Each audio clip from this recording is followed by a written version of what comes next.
Hello again, everybody. I'm Barry Landers, along with Emerson Boozer on a fine October afternoon for football. And it's true that St. John's has never beaten the Merchant Marine Academy. 2 of their 3 losses this year have been to Fordham and Wagner, top-ranked teams. Can this be the year the Redmen beat the Mariners? It depends on how well they can control the football, Barry. If St. John's can get the running game going, which they haven't mustered too much at this point, but to balance that passing attack with that running attack, they've got a good shot. Well, the Kings Point Mariners got off to a shaky start. They dropped their first 3 in a row. Their defense was shaky. Their offense was shaky. But lately they've been coming on. Freshman quarterback Chris Clark's been playing well. And, of course, the big guy is the fullback in that wing tee, Jim Sparacino. Sparacino might be the best back they've had there in many a year. Certainly Chris Fiore was an outstanding runner. But Sparacino is a little bit bigger, has more power. He is a workload. Well, they're a ball club that has been searching for an identity. Dennis Barrett feels they've turned the corner as they begin the second half of the season. Their defense gave up a lot of yardage rushing early, but they've been solidified lately. That defense, as you mentioned, them, is going to have to stop a potentially potent St. John's offense, which hasn't been all that potent this year. They're averaging only about 16 points a game. Yes, they must get more points on the board, and to do that, they've got to be able to control the ball. And when I say control, they've got the power of the ball, mixing it with a pass. Well, they're hoping that John Cosenza could run the football effectively today, but through the air, Scott Cessny's been inconsistent. One guy who hasn't been inconsistent is the wide receiver, Dennis Mcdermott. Outstanding ball player last year, MVP, just picked up from the same page as a year ago. He's the man that we'll go to constantly. He's the man that pulls it out of many ball games and keeps them in ball games. And that St. John's defense, which has gave up a lot of points early in the season, has been doing a pretty good job, especially last week against Pace. So the stage is set for this afternoon showdown, and our colleague CJ Papa returns with the coaches in just a moment. You're watching college football on Cablevision's Long Island Sports Network.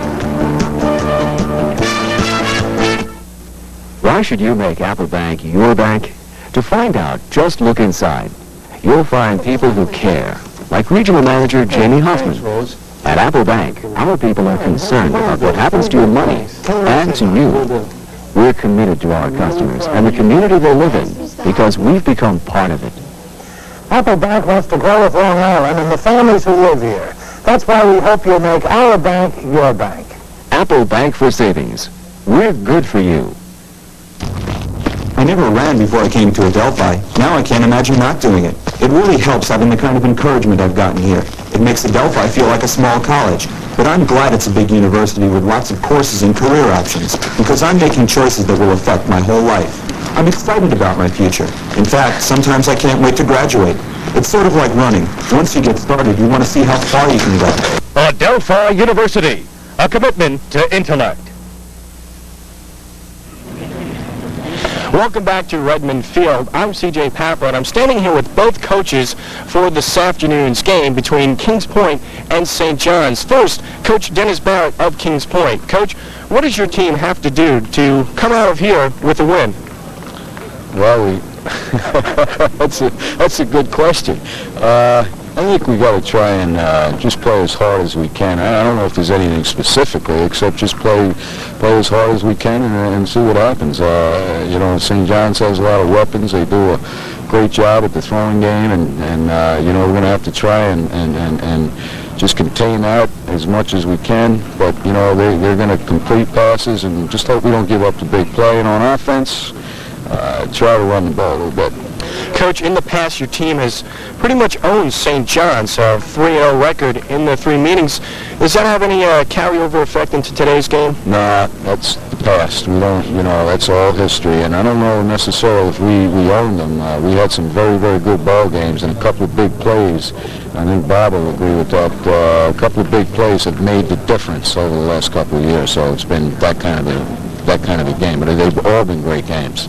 Okay, thank you very much, Coach. Thank you. Coach Bob Ricca, St. John's Redmond. It's homecoming today, 10th year anniversary of the first varsity club here at St. John's. Does this game have any special meaning, any more meaning today for you and your players? Well, first of all, CJ, for the players, it's a big game, it's a key game, it's a conference game. Both teams had struggled a little bit early, and both teams are coming out to play today. The idea of homecoming, it helps us a little bit, I guess. Our kids are excited. We've talked about tradition, the great teams we've had here in the past and things of that nature, and those people will be here in attendance today, so that'll probably help. But that's one of those intangibles, you really never know. Coach, last year your team suffered a tough loss at the hands of Kings Point. Is there a revenge factor maybe today for some of the players who were on that squad last year? Well, we've talked about it. 2 years ago, it came down to the Liberty Conference Championship. We were ahead 21-10 in the fourth quarter, and Kings Point played a great game, came back and beat us. Last year, it was 14-13. We had an opportunity before the half. They held us on the 1-yard line, and from there on in the ball game went downhill for us. So, a couple of key plays that turned the games around, as Dennis mentioned. So right now we've discussed that, and we just have to go out there and play 60 minutes. Okay, thanks a lot, Coach, and good luck. The kickoff is coming up next. Kings Point and St. John's on the Long Island Sports Network. By Apple Bank for Savings. We're good for you. Well, hi again, everybody. I'm Barry Landers, along with Emerson Boozer, on a very sunny, pleasant afternoon here in October at Redmond Field. It's homecoming. Well, let's take a look at the team comparisons between these two clubs, and of course you can see the record's identical. Both teams have had trouble rushing the football, and both teams have not put up a whole lot of yards, both under 300 in offense. It shows right away to me, Barry, that both of these clubs have stuttered with their offensive units, and today they must get them on track. As far as the defense is concerned, you can see the turnover ratio, the Merch Marine -6, which isn't good. Defensively, they're giving up a lot of yardage on the ground, both teams. Both clubs are starting to gel defensively, and once they do that, they're going to be tough to beat down the stretch. This is the fourth meeting between these two clubs. Redmond lost a couple of tough games. They beat Iona in their season opener, then lost to Wagner and Fordham. Came back with a victory over Stony Brook, perhaps their best overall game of the year, held Stony Brook to 3 points, and then kind of fell apart in the rain last Friday night. Turnover City here as they played their first night game here at Redmond Field. Beautiful lights that they have put in here, but they lost in the rain 10-3 to Pace. You don't want to play under those conditions, but both teams have to go out and play. As we look at Coach Rickett, I'm sure he's happy to have bright skies and sunshine today as opposed to the rain and wind of last week. Kings Point Merch Marine Academy will be receiving the ball. Anthony Tricario, their outstanding kicker, will be doing the kicking off for St. John's. And Richie Reynolds, number 19, will be the deep man. Reynolds with outstanding speed. He's a defensive back. And as you see, Dennis Barrett with a record of 36-1, trying to make it 4 straight over Bob Ricca. He's had the benefit of some outstanding teams in. Tommy Tiefenthaler, Chris Fiore, Skip Azarita. He's had some great players. It's a very young Kings Point team trying to go here against St. John. Tricario kicking deep. Reynolds will take it at the goal line. To the 20. And to the 26-yard line. About a 26-yard return. And the Mariners will put in play 1st and 10. Patrick Mussolini, number 32, the man on the stop for St. John's. And there's the offensive line. It's a young offensive line. A couple of outstanding players. Robinson, they're very high on, the freshman. Backs and receivers, veterans back there. Major Toledo and Sparacino were all there last year. And, of course, the quarterback is the freshman, Chris Clark, number 8. As they put it in play 1st and 10 from the 26-yard line. Sparacino, the big fullback, has been their big bread burner, and he gets the fake, this time rolling to the sideline and passing complete to Lou Major out of the backfield, and he has a first down at the 39-yard line, driven out by Steve Neves, and it'll be a 1st and 10 for the Merchant Marine Academy. As you see, they open up with a number 2 receiver. He goes right away, having caught 12 passes coming into this ball game, making his 13th. Here's the Redmond defense. The defensive line is a good one. Kevin Holland's been bothered by a neck injury. We don't know how much he's going to play. Halowski in there.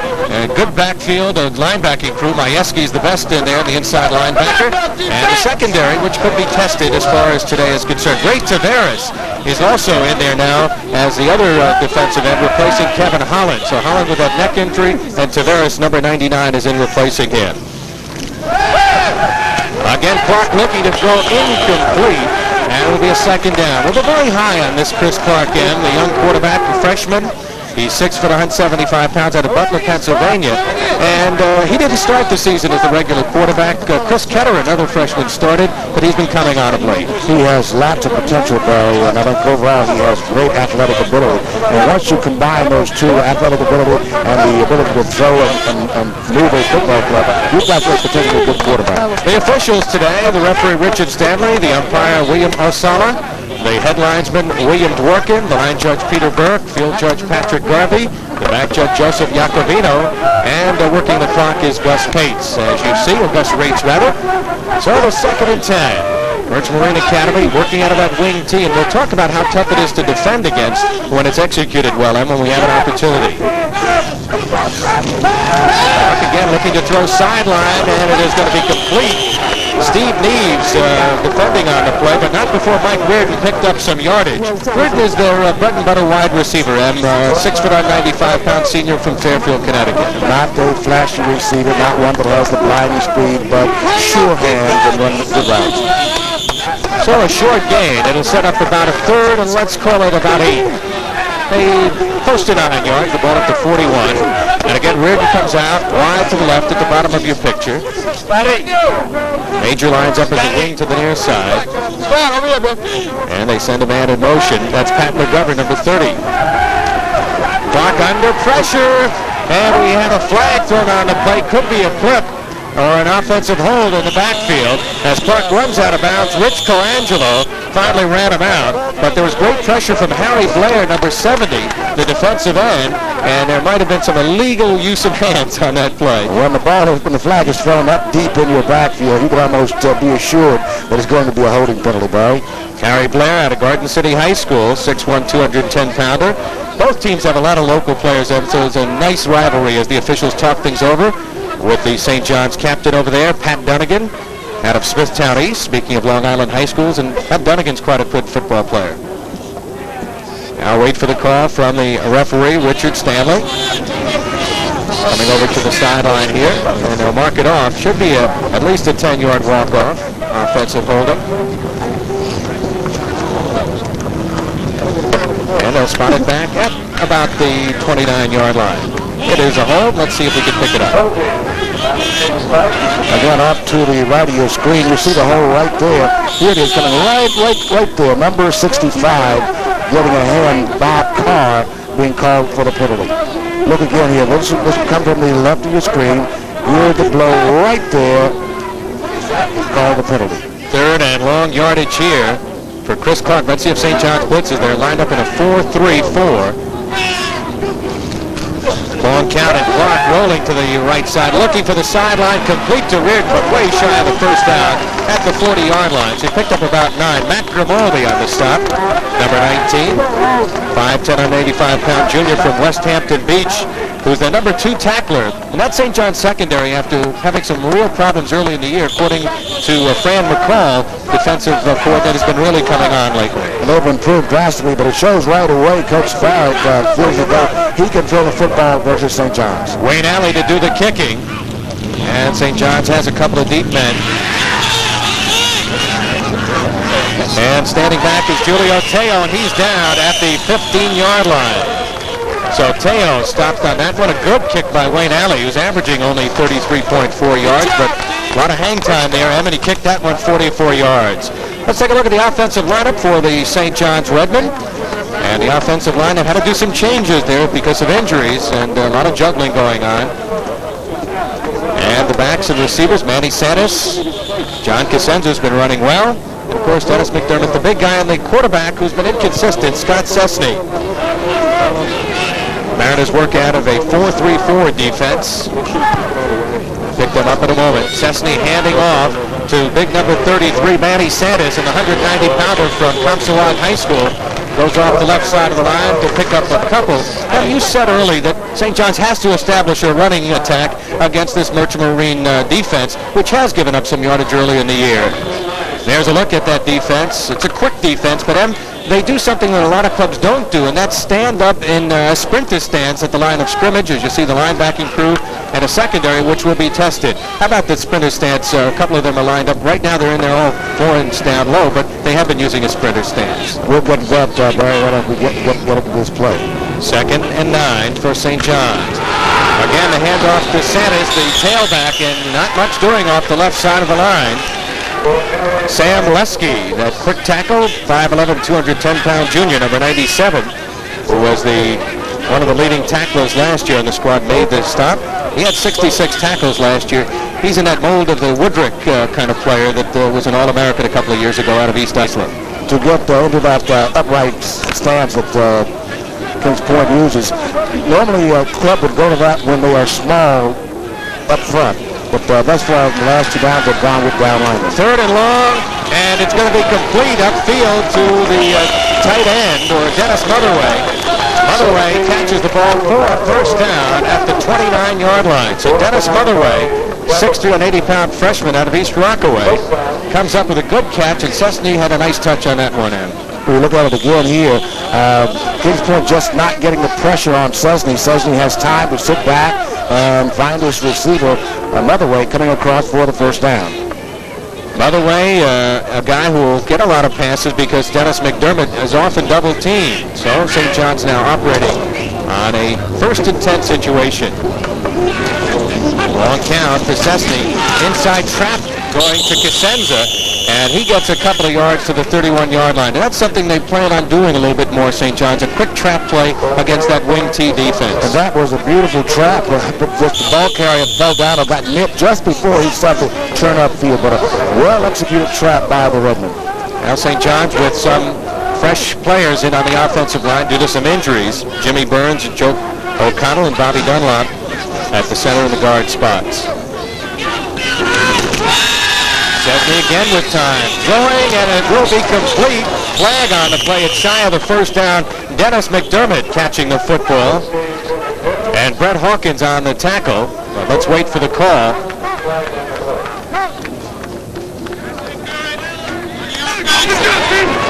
Illegal receiver. And it'll be a penalty against the Redmen. I think what the call was is illegal use of a hand by the receiver coming down. So a little pushing there from Dennis Mcdermott. Did you ever encounter that, Evan? You've got to push sometimes. They're on tight on you. You've got to go fighting your way through. And sometimes you get scored, sometimes you don't. Coming out of the backfield, a little of that, I'm sure. So that negates a nice pass. But Cessny's been having trouble with his touch. He's been throwing off the wrong foot at times, but that's been a problem in the last few games. Yes, I would look for St. John's to come back. They've got a left guard, O'Connell, who's 6'1", 250 pounds, to work the trap back to the left side against Leske, a much smaller lineman at 210. The last time they ran the trap, he really blasted Leske off the line. Again, they work out of the single setback. Cessny handing off on the draw. This is Santis trying to turn it outside. Has good yardage across the 30 up to about the 35-yard line. Pick of about 19 yards. Richie Reynolds finally ran him out. But Manny Santis, who has that breakaway speed and got off to a great start in his first game of the year, 141 yards against Iona, but has not been running very effectively lately. That last play has to help his confidence by, because once a running back gets to rolling like that, it really boosts him morale-wise. Still a 4th down situation. 4th and about 9. Tricario gets some pressure but gets the kick away. And Reynolds will watch it bounce at around the 25, inside the 25, and will be down at the 22 or 23-yard line. Here's a look at the Liberty Conference standings. And C.W. Post, Tom Marshall's club, playing very well this year in a rebuilding stance. 3-0. Fordham's 2-0. We'll have Post next week against the St. John's Redmen. By the way, Post is playing Iona, 0-2 at the bottom in a big Liberty Conference game today. Another big local game, Hofstra and Wagner. That should be a dandy today. There are 2 good clubs, and I'm sure Hofstra would love to come away with victorious over Wagner. At last punt, 43 yards by Tricario, about 10 yards more than he's been kicking. Clark is 3 for 4 for 24 yards so far. Let's see if he goes to the air on first down.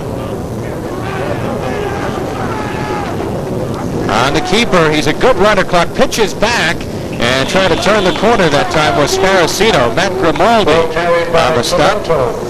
And Grimaldi ran him out. Greg Talento was the man who had the football on that pitch. And it'll set up a 2nd down play. I'm surprised they actually tossed the ball back to Talento. Talento is not known to have good hands. And when you start to toss the ball around like that, you want to make sure you get into a good-handed receiver. Now they line up in a slot left formation with Mike Reardon and Rick Gill on the near side. And they send Lou Major in motion. Sparacino is the fullback. Single setback. Clark looking and throwing it over the head of Mike Reardon. Steve Nees was defending.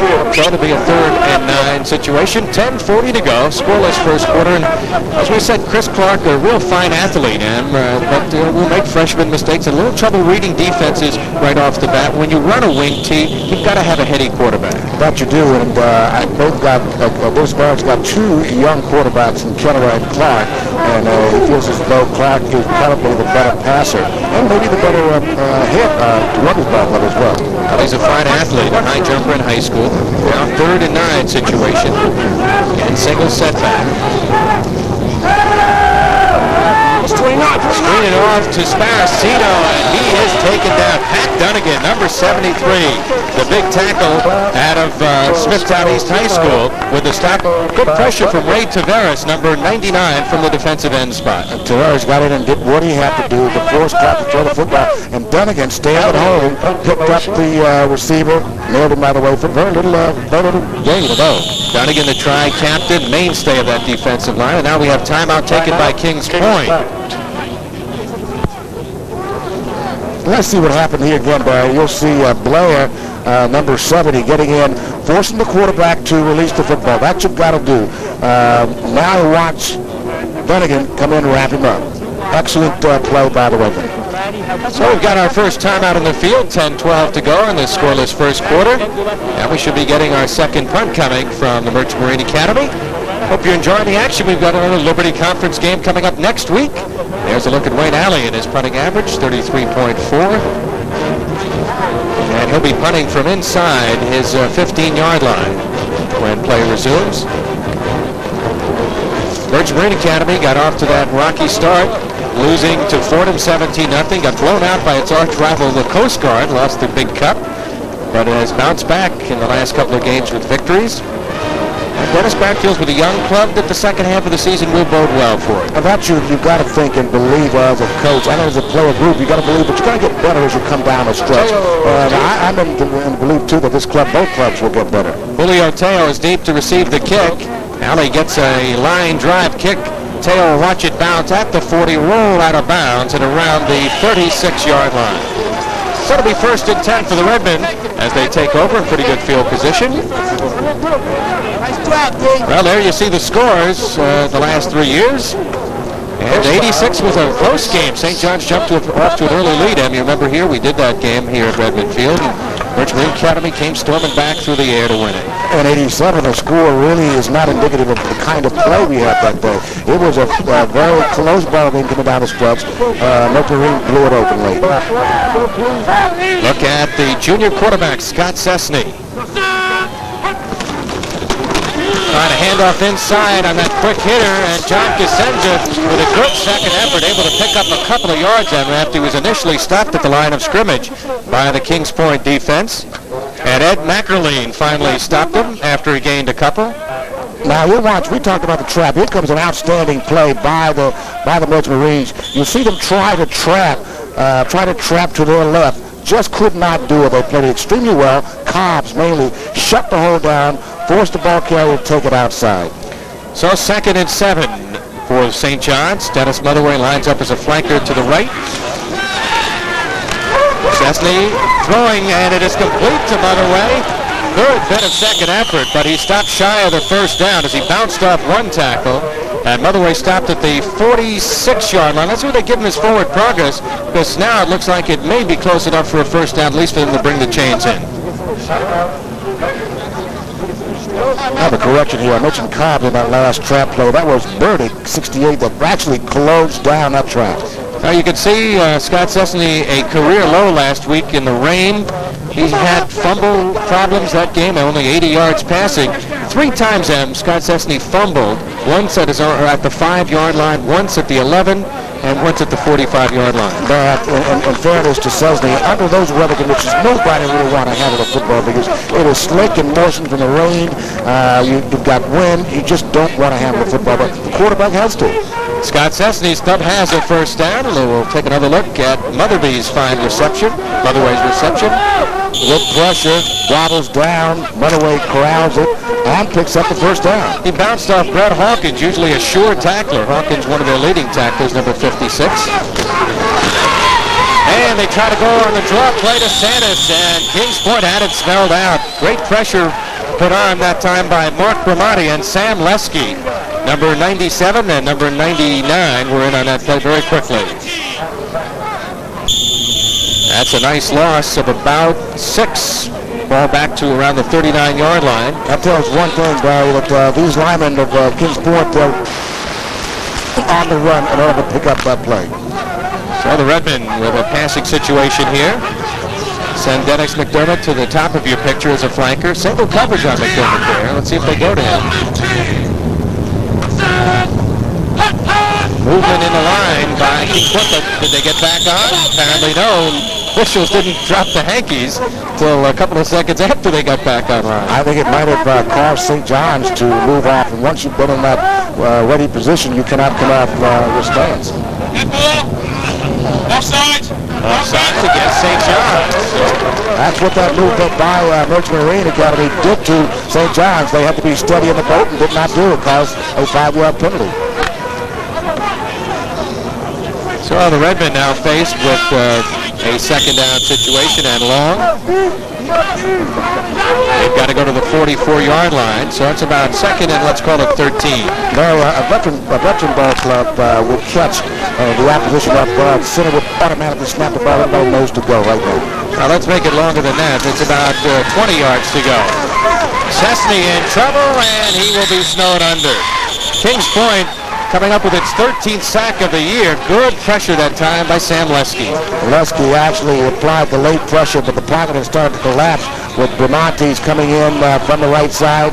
Leske coming up the middle, causing Cessny to fold up shot. And John Morganti also in on the play. Let's take another look. You'll see it coming off to the left. Cessny, being a southpaw, sees the pressure right now. There it comes, 97. Leske coming in, takes a shot at him, misses him, does not know really where he is, keeps his head down. He could have come out running. We had a penalty call, looked like a chop block or a block below the knees. And they moved the football back up to the 39-yard line. So it'll still stay second down, and the penalty apparently is against the Merchant Marine Academy end. So a break there for St. John's. We didn't get the actual call from the officials yet. Yep, there it is.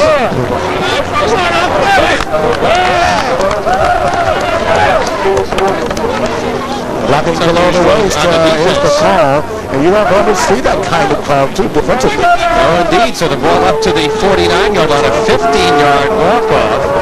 And if St. John's, the Merchant Marine fans just below is booing that call, it'll set up a automatic first down, apparently. Dennis Barrett said, what's going on here? It's an unusual call. He has every right to question that. How in the world can my club be blocking below the waist when we're defending? Well, you see everything happen once in a while, Emerson Bouger. Scott Cessny working out of the I formation. Now Sandus shifting into the pro set. Senza and Sandus, the running back. Fumble, Scott Cessny, and the Merchant Marine Academy recovers. Well, we mentioned those fumbles last week. He's had a problem all year with turnovers. And falling on the ball was Joe Goodwin, number 47. That appears to be a bad exchange between the center, number 53, Burns, and Cessny. Most times it is right between that quarterback and center. Let's see if we can see what happens again here. As you see number 10 pulling away. It looked to be that Cessny pulled out just a little bit too soon.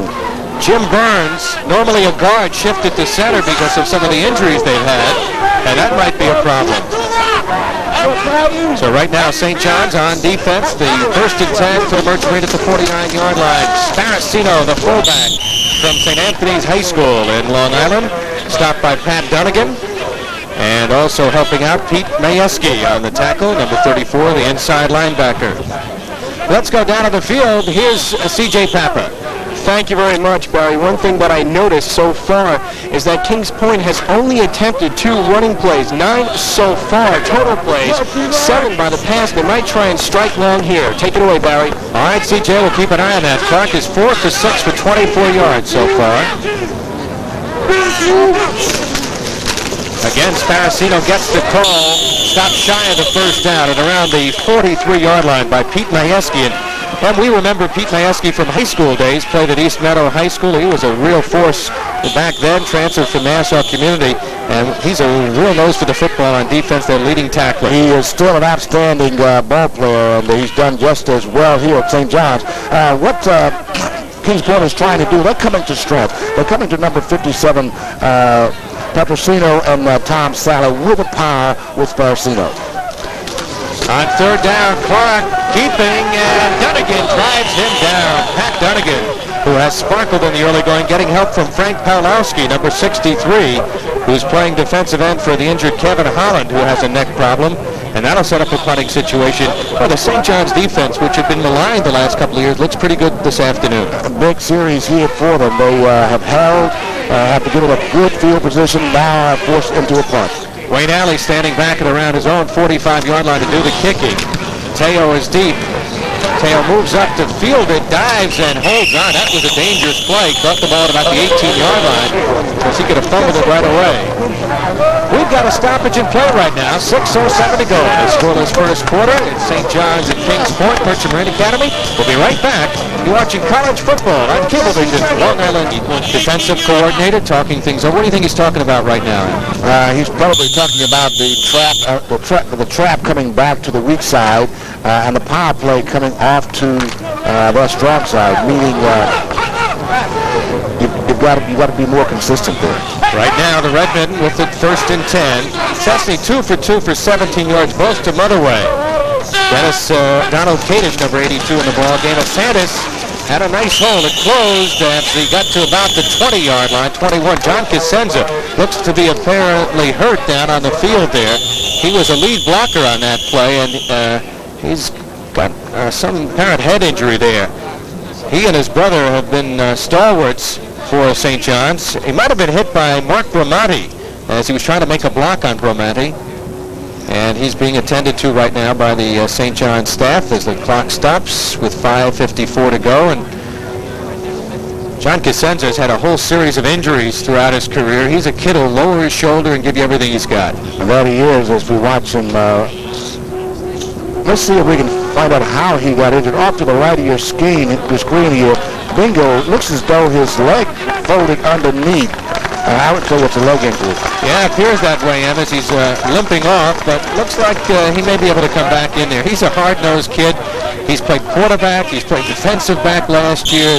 We mentioned this kid out of Wantar, Carl Reuter's home territory. Right now. He's a tough one, along with his brother Anthony. It shows also that Cosenza is a well-rounded athlete to be able to play the various positions. 2nd and 8 from the 21-yard line. DeSantis has rushed 5 times for 19 yards. He's the single setback behind the quarterback, and now they move another back in there. Paul Radulski in at fullback, number 43. And again, trouble. St. John's loses the football once again, the second fumble. It'll be 1st and 10 at the 20-yard line. Joe Goodwin again, the middle linebacker, the freshman, number 47, coming up with the football out of Chelmsford, Massachusetts. And there appears to be some trouble in the exchange between the quarterback and the center, something that Coach Ricker and his staff has to work on. Let's look at it again, see if we can find out. As you see the center and quarterback right in the middle of your screen. This is basically Cessny's foul. The ball has been delivered. He had it in both hands, pulling away, and lost the handle. Let's see if the Merchant Marine Academy can cash in on this turnover as they've got it 1st and 10. Greg Toledo line up as a wing to the right side. Now comes back in motion, number 35. Sparacino gets the call, bounces off one tackle, and is shoved down. He was initially hit by Phil Mckinney, number 40, bounced off that tackle, and finally taken down by Harry Blair. That shows you the power and strength of Sparacino. Bichetti hit him right up the line of scrimmage, bounced off, and the big guy kept on rolling for another 4 or 5 yards. It's a 2nd down play, 2nd and about 4. And let's call it the 16-yard line. Freshman Chris Clark barking out the signals. Under 5 minutes to go in the scoreless first quarter, as we see from our end zone camera. St. John showing a blitz. Sparacino hit behind the line of scrimmage. Good pressure that time from St. John's. Phil Mckinney as he got in quickly and submarined the play along with Pat Dunnigan before he could get started. Unusual move by the Kings Point to bring the ball with a power play to that side behind Robinson and Carr. They like to favor the other side behind Petrosino and Shelley. That time they took it to the weak side. Pat McDermott leaves the ball game and Greg Toledo comes back in. Big third down play here for the Merchant Marine Academy. Let's call it 3rd and 5 at the 16-yard line. Reardon with single coverage lines up as a flanker to the left. Now Major lines up on that left side as a wingback. St. John low movement, but Dunnigan got back onside.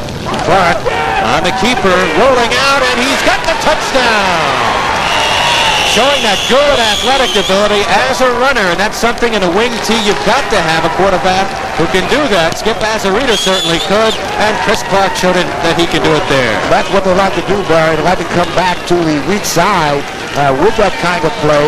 That time they came back to the strip behind Petrosino and Shelley, with Petrosino leading up inside.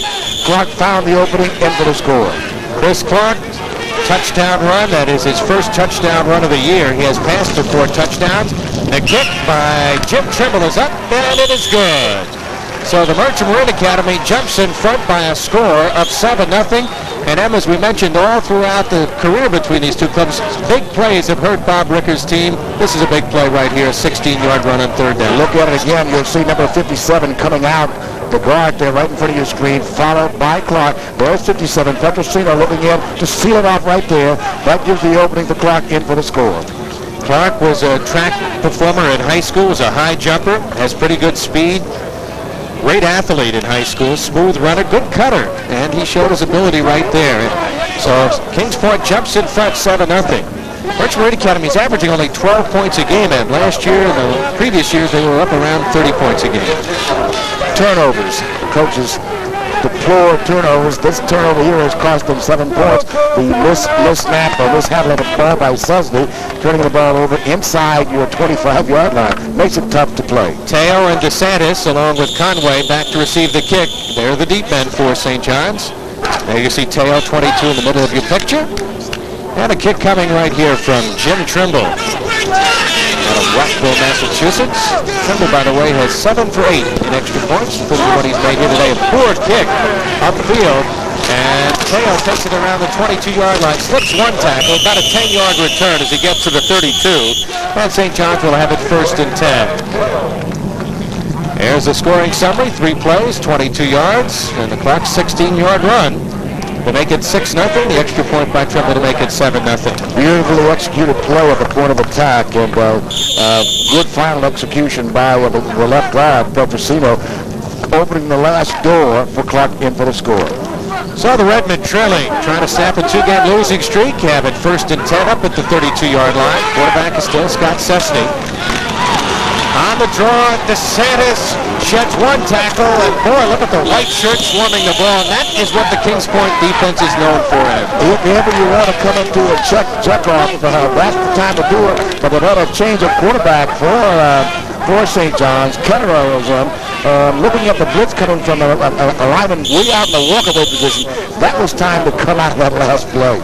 Well, Sam Leske and the rest of those guys were in on the tackle. Now Anthony Sansada has come in for St. John's. And Paul Radolski is out. John Cosenza is not in the ball game at the fullback spot. So maybe without Cosenza doing some blocking, St. John's is going to be in trouble here.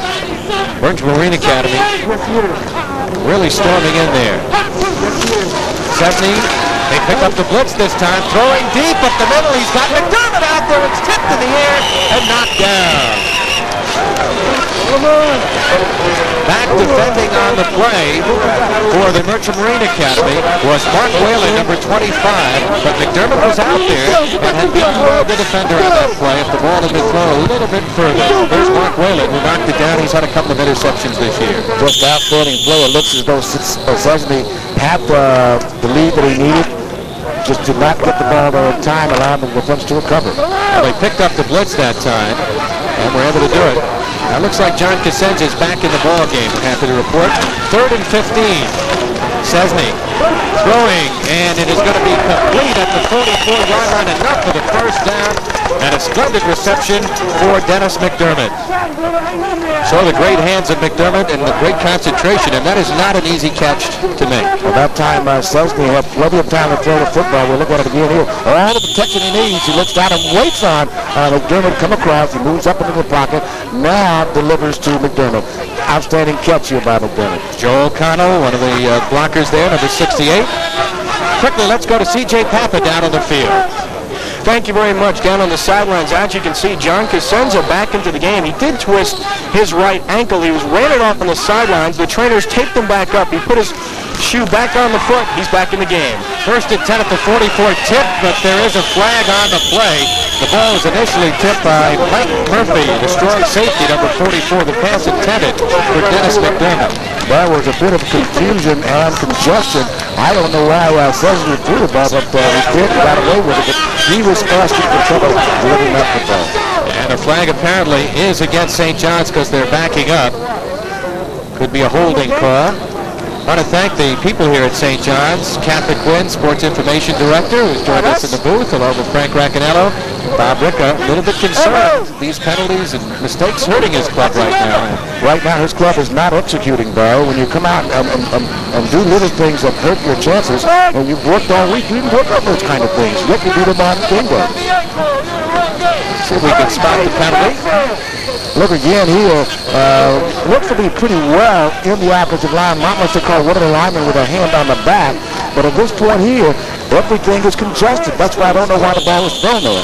John Morganti, number 72, was putting some pressure on. And Dennis Motherway might be the guy that was called for the penalty for St. John's. We're not quite sure.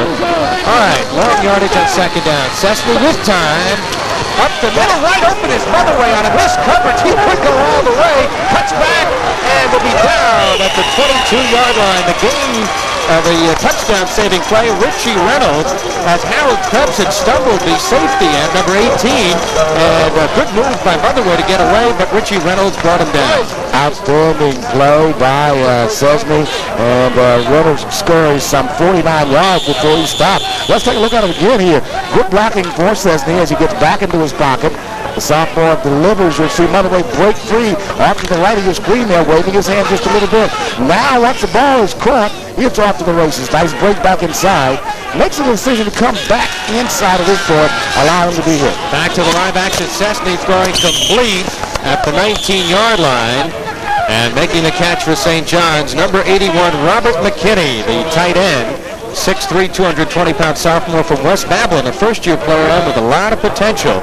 They think he's going to be a real good one. Like the height and size of this young man, 6'3", 220. As a young ball player, sophomore, you want to see him play this year. Sixth play of this drive for St. John's.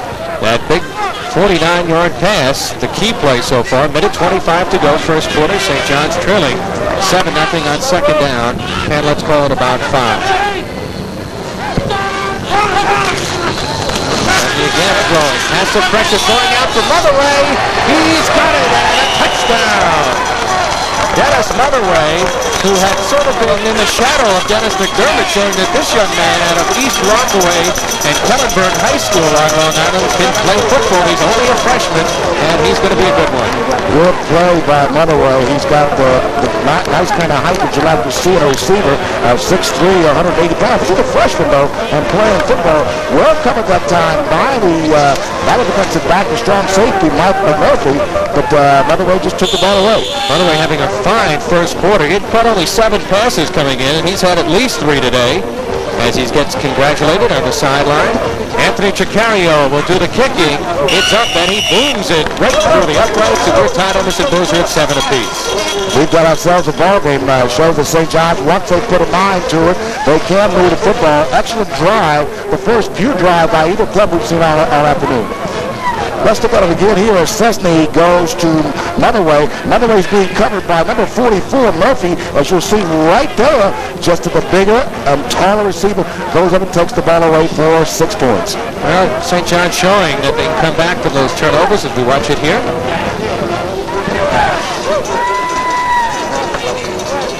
Number 44, Murphy will get better. He was in excellent position, just did not look back in time to fight for the football. So Motherway's 18-yard touchdown reception of Scott Cessny's pass, Cessny's 9th TD pass of the year. And the extra point by Anthony Tricario has tied up the ball game. Tricario had a great season as a freshman. Slacked off last year as a sophomore in kicking. Has struggled a little bit this year, only 4 for 11 in field goals. He's 9 for 10 in point after touchdowns. And then he's only missed 3 in his entire career. He's 62 for 65. That's outstanding. And that's the kind of kicking you want to see. A guy that basically that's all he does is kick the football, so you want to see those kind of numbers. And he drives that one back. Reynolds will take it about 5 yards deep in the end zone, and he'll touch it down. It'll be 1st and 10 at the 20-yard line for the Merch Marine Academy with 1:11 to go here in the first quarter, deadlocked at 7-all. Okay, St. John's has probably got themselves, if you look at the scoring plays of the summary rather, by St. John, 6 plays, 56 yards, and 2 minutes, 25 seconds, Bo. Of course, the big play, that 49-yard pass. And Motherway was on the receiving end of that one as well. Tricario, by the way, has a school record 47-yard field goal. That came a couple of games ago. Clark on a handoff to Sparacino, and he blasts into the secondary, close to 10 yards on that pickup. You saw the power of Jim Sparacino that time. You saw more than the power of Sparacino that time. You saw the destruction that was left behind by Sparacino. Let's see if we can take another look at the bodies that's strewn behind this big guy as he comes up inside. An inside trap, bingo, here he comes. Watch the bodies he leaves en route to the 10, 11-yard pickup. There's one. Here comes number 2. Oh, nice blocking from the guards, Robinson and Petrosino that time as well. And Sparacino trying to get the first down, and he's got it as he crosses the 30 to around the 32-yard line. Pat Dunnigan brought him down. But Sparacino's been coming out. He rushed for 138 yards last week, had 116 yards the previous game against Pace. And this young man, only a sophomore, we saw him at the end of last year and win a job with outstanding play against Hofstra in the last game of the year. Came in, ran extremely well, was enough for Coach Barrett and his coaching staff to say, hey, we've got ourselves a fullback. And if you're going to run this wing T, Barrett, you've got to go key player number 1, a big fullback. They had Chris Fiore a couple of years ago, actually 3 or 4 years ago, and then Tommy Tiefenthaler wasn't really a fullback type. He was a good halfback and all-purpose player. He, of course, graduated. Clark got to turn the corner, and a good defensive play by St. John's. Steve Neves, number 31. He didn't bite on that one, and the fastest player on the team, and he used that speed to bring down Clark. But he did. Play well executed that time, coming out by Clark. And if they don't shut him down, to force him to pitch, he's going to turn inside as he did. And on that play, the first quarter comes to an end. Hope you're enjoying the action. We're tied at 7-7. We'll be right back. You're watching college football on Cablevision's Long Island Sports Network. A few miles away from here in Queens, but it's going to be in Los Angeles. I would have taken that bet myself. I was hoping the enough would be there.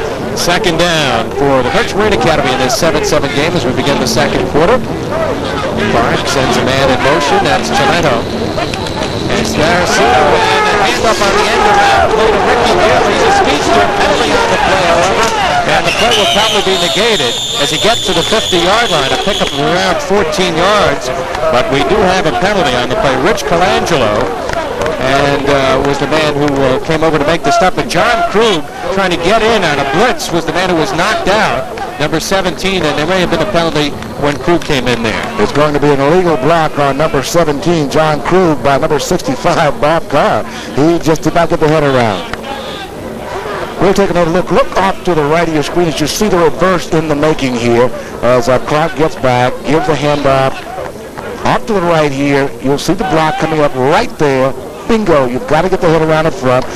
Carr did not allow Krug to clear before he made the block. Gill is the second fastest player on the team, number 2, from a great town called Scappoose, Oregon. And we have one of our statisticians from Oregon, Ron Gill from Kings Point. He probably knows where Scappoose is. We don't. Probably a little town. They've got a few of those guys. Oregon. Sounds like a great name. Way in the great Northwest.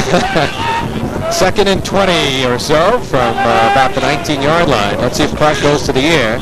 St. John's showing a 3-man line, and Clark will throw. Deep up the middle. He's got a man out there, and he's going to be complete down at around the 44-yard line. Matt Grimaldi on the stop, but not before they picked up huge yardage. John Condon, the tight end, sneaking out at him. They haven't thrown to him very much. Number 87, 6'2", 195-pound sophomore from Camp Hill, Pennsylvania. Caught one pass previously, a 64-yarder. Another big catch here. Look at it again here. This guy is a big play type receiver. As Condon, number 87, right in your screen, is digging himself out of a great hole. Nice pickup on that last one. At least 35 yards. We'll give you the exact count in just a moment. 38 to be exact. Sparacino busting up the middle, inside the 40 to around the 37. Pete Majewski, number 34, the middle linebacker on the stop. I'll tell you, those two guys hitting head on about 215, two tough young men out of Long Island High School. Both of these guys are huge, and that time we saw Majewski from East Meadow and Sparacino from St. Anthony's at Northport, Connaught, rather, just collided like two big trucks. Clark has the club moving here. Says Major at the top of your picture, and out as a wing. 2nd and 6 from the 39. Clark looking. Incomplete, looking for Reardon, and fired too low. Reardon was being defended by Matt Grimaldi. It'll set up a 3rd down play. Here's a look at the Kings Point story so far. Shut out by Fordham in the opening game, routed by Coast Guard. Gave up a lot of points to Kings Point, but you can see the last 2 games, they have yielded just 23 points, and that defense has really tightened up there. They lost their first 3 ball games, which looked to be pretty dismal up front, but they'll turn around at Kings Point. Well, as we mentioned, with a young club, you're going to have problems. Young quarterback. They're finally settling in. Clark with time for Lou Major, batted down by Steve Neves, who's been a busy guy. And that one could have been intercepted as well, but Neves, a 5'11", 190-pounder from a fine program out of Sachem High School out there in Ronkonkoma, batted it down. Outstanding defensive play by Neves. He didn't want to go for the interception. He wanted to make sure he battled it away. Got that right hand as you see him come to the sideline and swatted the ball away. 4th down situation, so St. John's should be getting the ball on a kick. Julio Teo is back, standing at around the 10-yard line. Wayne Alley will do the punting around midfield. Instead, it's a fake. The ball snapped back to number 45, and with the football is Jim Martin for the Berkshire Academy, and he stopped shy of the 1st down, and St. John's will get the ball. How about a little razzle-dazzle for Dennis Barrett over there? It was smelled out very well by Scaccianosi. He realized that it was not going to be a punt. Picked it up. Look again here. This is the fake punt. Snapped over to one of the up-backs, and Scaccianosi reads it right away, coming into view right now. Bing, bing, bing, bing. We've got ourselves a stop. Jim Martin was the ball carrier. And as you mentioned, St. John's not full. They take over in pretty good field position at around the 36-yard line. Quarterback is Scott Cessny. Out of the I formation. DeSantis behind the block by the big fullback into the secondary, and he's got the 1st down at the 49-yard line. So Manny DeSantis running much better today than he has the last few weeks. Cutting well, a zigzag kind of runner, and at 5'9", 5'10", 190, he's showing some good skill today. DeSantis has not shown the kind of running ability that they thought he could have here, but a day like today can boost his morale. Look at the REDMEN schedule. They got off to that 2-point win over Iona on a freak victory, and lost to Wagner, lost to Fordham, sandwiched around that Stony Brook win, and lost to Pace. Losing to Wagner and Fordham, there's no shame in that. So 2 of their 3 losses have been an outstanding football team. Cessny with plenty of time. Now will try to run, and a fine defensive play by number 99, Mark Dormati. Otherwise, Cessny had about 25 yards upfield to run. Everybody was deep on that pass pattern. Played extremely well by Dormati. He really noticed that he could not get the pressure upfield. He just held on to check things out as a patrol policeman. Oh, notice here comes a speeder. I got you. Romani out of Plantation, Florida, 6', 95-pound senior, makes some big plays. He only practices a couple of days a week, has a knee problem. Came up big right there. Cessny to throw. Toward the sideline, and it is complete out of bounds once again. This time Donald Kadish, number 82, the receiver. out of Valley Stream, went to Thomas Edison High School in Queens, and he made a fine catch showing good concentration and stayed in bounds, which was probably just as important on that one. Indeed it was. We'll watch it again here as Kadish gets to the open spot. We'll see Cessny work out to his left, to the right of your screen, and he spots Kadish. Now Kadish is right up near the sideline. He has to make sure he's got at least 1 foot in. That he did. Big reception. Right now, Bobby Thompson is in the ballgame as a tight end for St. John's, number 85, big target at 6'5". Sanders stopped as he got to the 25, maybe to the 24-yard line by Sam Leske, number 97. What a story Leske is, Sam. What a problems he's had this year, and missed a game that his father passed away. His wife had a baby, and hasn't practiced for 3 weeks or so. Only came back to practice recently, but this kid doesn't miss a beat when it comes to playing football. Number 97, Sam Leske out of Winona, New Jersey. And he shows that he has fought extremely well up to the kind of pressure that has been presented his way this year. On 2nd and long, Cessny looking deep to the sideline and incomplete. He was looking for number 89, Dennis Motherway, and they had good coverage over there. Defending on the play was Mike Murphy.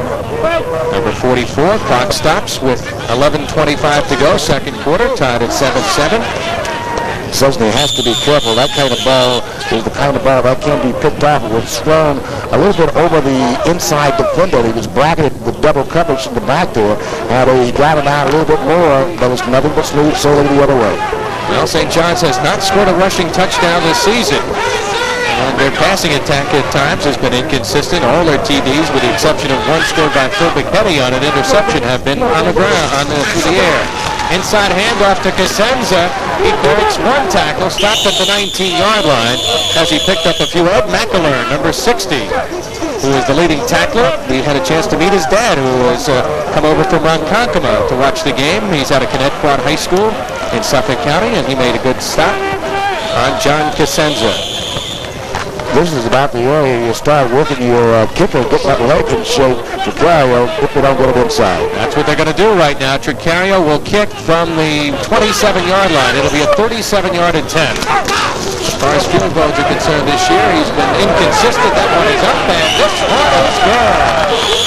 So Anthony Tricario, who kicked a 47-yarder earlier, comes up with a 37-yarder this time. And St. John's takes the lead by a score of 10-7. Tricario is one of the better place kickers in the Liberty Conference and just might be the best in the Liberty Conference. But we don't get a chance to see him attempt a 30 to 40-yarder too often.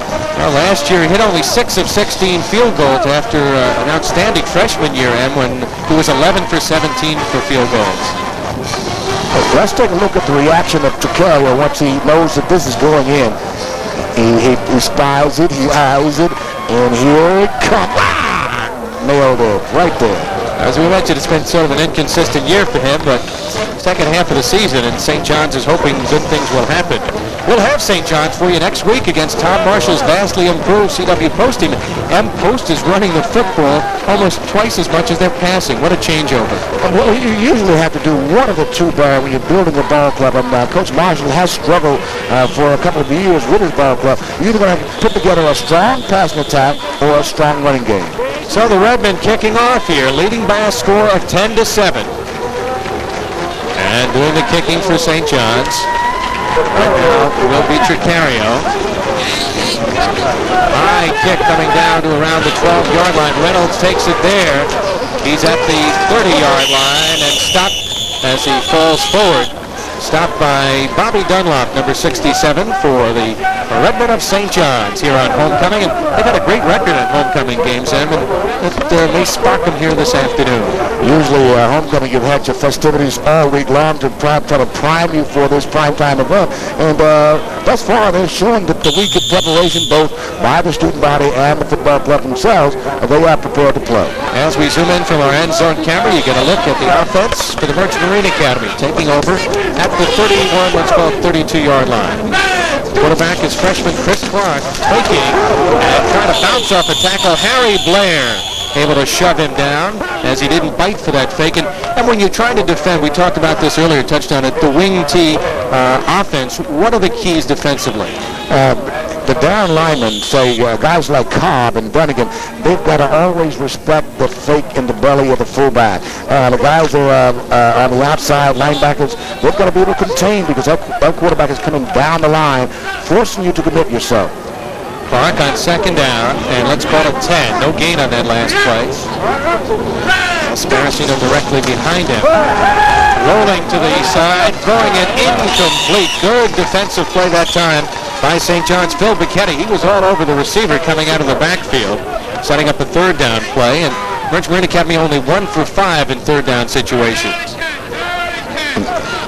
Here's a look at the last scoring summary. The St. John's resulted in a field goal, 7 plays, 66 yards. Tricario's 37-yard field goal, giving the Redmen a 10-7 lead.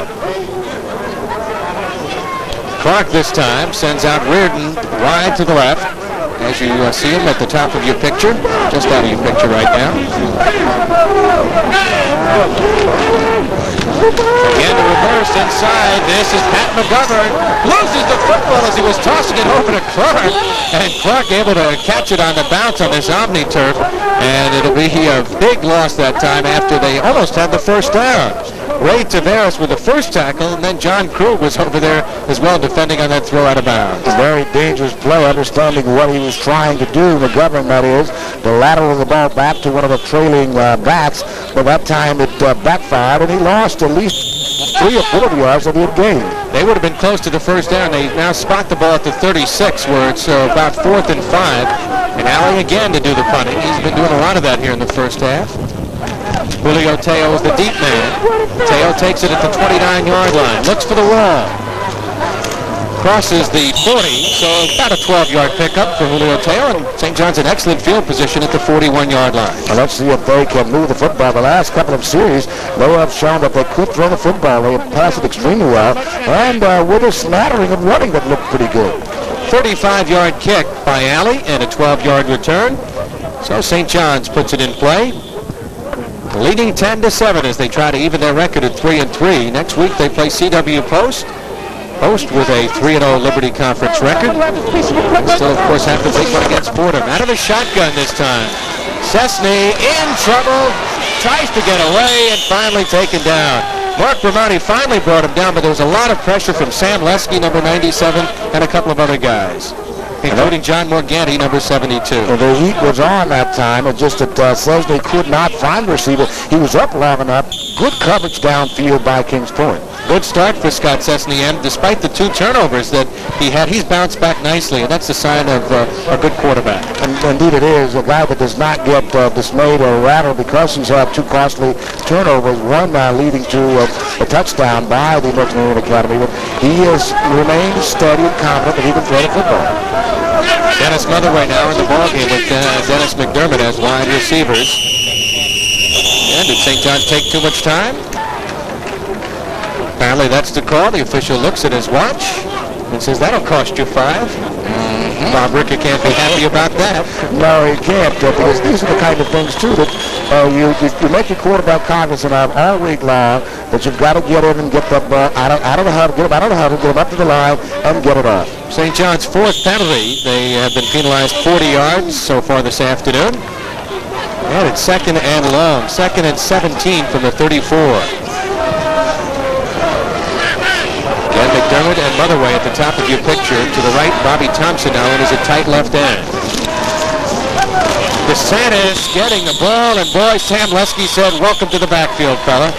No fool, nobody on that play. That's a roll reverse back inside handoff, and nobody was fooled by that. Morganti, Bramati, Leske, all those guys up front, they were right on top of it.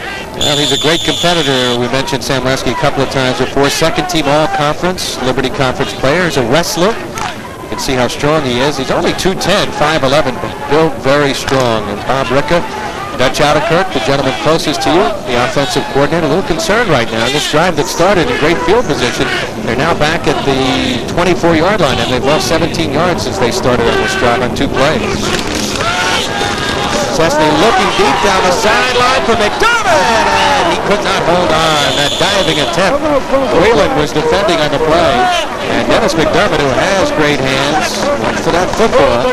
Well, as tough as it might be, as you see McDermott a little bit disappointed with himself, but I'd like to see him look at the ball as it came over his shoulder, but he did not. He had both hands on it, just could not hold on to it. McDermott was the team MVP last year.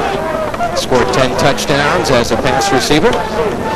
Tricario to do the kicking. He's standing back at the 10, steps forward, and will move it up to Reynolds at around the 34, 33-yard line. A lot of red shirts there. He gets by a couple and gets about 10 yards on the return before he's shut down by Lee Yerton, number 77, and James Burns, number 53. 42-yard punt, and we've got a break in the action. Right now, St. John's leading it midway through the second quarter, 10-7. You're watching college football on Cablevision's Long Island Sports Network. And Hugh Blissard, the offensive line coach, also is there.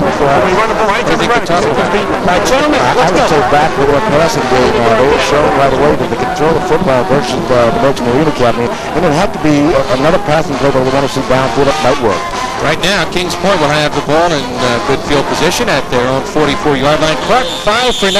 As you see, the freshman gets a pat on the shoulder and says, "Come on, young man, you can do the job." There you see, 5 for 9 for 62 yards. And, of course, he's run for the only Kings Point touchdown, a 16-yard run. Sparacino, 4 carries for 26 yards.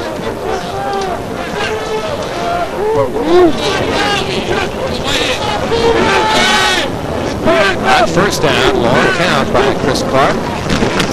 Little Major trying to cut back and tripped up.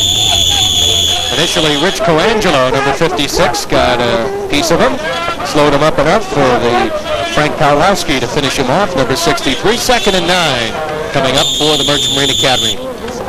Outside of that real big Clark play, that 16-yard run, they haven't been really able to set up that ground game, and as they had the last couple of games, and they ran very well against Bentley College 2 weeks ago. They've done pretty well traffic and power on power up front.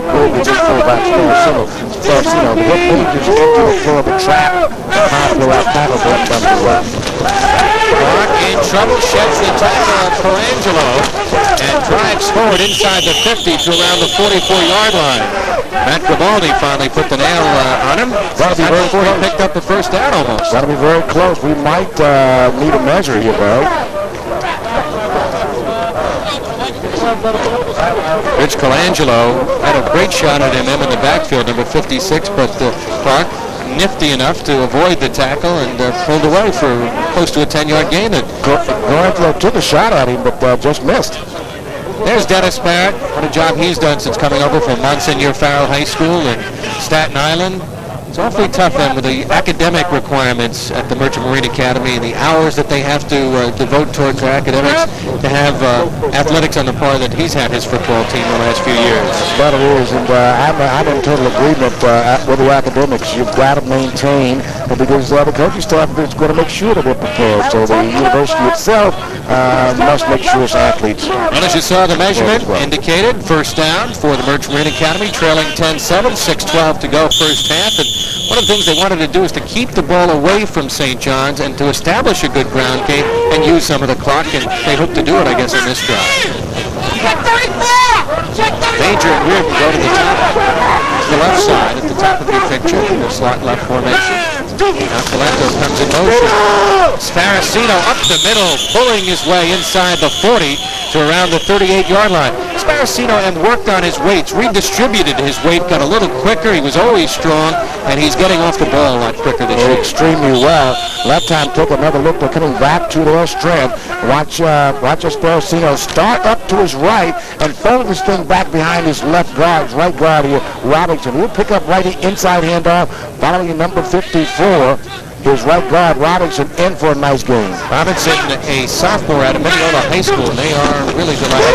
Sparacino again, and he shoved back, looking for the first down. I don't think he got it. Mike Cunningham, number 59, out of Plain Edge High School. 6 foot, 230-pound sophomore. The hardest hitter of the linebacking corps. Wrapped him up. They've got a couple of real good inside linebackers. Actually, a good trio in Phil Mckinney, Mike Cunningham, and Pete Mayeski. Again, Barry, this will require a measurement. It's going to be very close for that first down. And the officials will stop the clock here with 4:56 to go, first half. Don't forget, at halftime, we will be having some halftime guests, and we want you to stay tuned. C.J. Papa will be talking to the Associate Athletic Director here at St. John's University, and we have some special halftime features as well. Pretty close there. Shy by a couple of inches, Emerson Boozer. It makes it pretty tough. That time the play was a power, man-on-man power type play with the big fullback Sparacino coming straight ahead. And we've got Cobbs working against Cobbs at 195, 235 rather. If we look at Sparacino's stats, just outstanding thus far, but he's the guy that's going to have to get a little more down the stretch here. I think they'll fake him inside, maybe go for the bomb here. I guess not. Quarterback keeper. And Clark appears to have the first down, but the way they're pushing and shoving there, may have lost the football. As they unpile, he should be at around the 35-yard line if they spot it there, but it's going to be more toward the 36, but should be enough for the first down. The spot of the ball is at the 36, and they're going to bring the change in to make sure. Didn't get much on that quarterback sneak. No, he didn't. He stretched out over the top, which I think was enough to garner the first down. Fordham University having a fine season, undefeated, and vying for a Liberty Conference title that they won last year. The Merchant Marine Academy, of course, won the first 2 years of the Liberty Conference. And it will be a first down. So it picked up just inches. That's all they needed. 4:37 to go here in the first half. St. John's leading 10-7 on this beautiful fall afternoon. Well, they're doing a lot of construction here at St. John's, and this field, this OmniTurf field, is just beautiful to look at, and understand it's great to play on. It also added the right field, which gives them more use of the right field. Well, here we go. It's Sparacino sending Mcdermott in motion. To that side, in trouble. Gets the pass off, incomplete, intended for Sparacino. A lot of pressure put on by Pat Dunnigan and Greg Scacchinosi, number 46, as he was blitzing from his linebacker spot, Scacchinosi. Scacchinosi, Dunnigan really got the heat inside, one outside, one inside, forcing him to throw the football. Let's go down on the field. Here's C.J. Papa. Thank you very much, Barry. I'm standing alongside Anthony D'Souza, here running back for St. John's, injured last week against Fordham. Anthony, in the offensive plays most of the year up until last week. How do you think your offensive team is playing against a tough team's playing defense? Pretty well. They made a couple of mistakes but now they're doing pretty good. Okay, now back up to Barrett. Major could not hang on as Clark shoveled that ball to him. He fumbled the football, and the recovery is made right there. Rich Colangelo, number 56, coming up with the football, and St. John's will apparently have it. Let's wait and see if they're making a change right here. They're going to rule that he was down or an infraction prior to the fumble. Let's wait until the officials let us know what's happening here. Now the REDMEN defense is remaining on, so that apparently will be the call. He ruled it no fumble. That's it.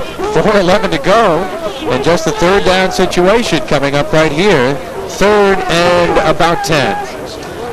Well, a real break for the Merchant Marine Academy there. It looked like he had fumbled up here. They're going to rule it an incompleted pass, I guess, rather than a fumble, which it appeared to be. Here's Lou Major in motion. Clark with time, throwing wide open, was caught, and he slipped as he was going for the ball at the 10-yard line.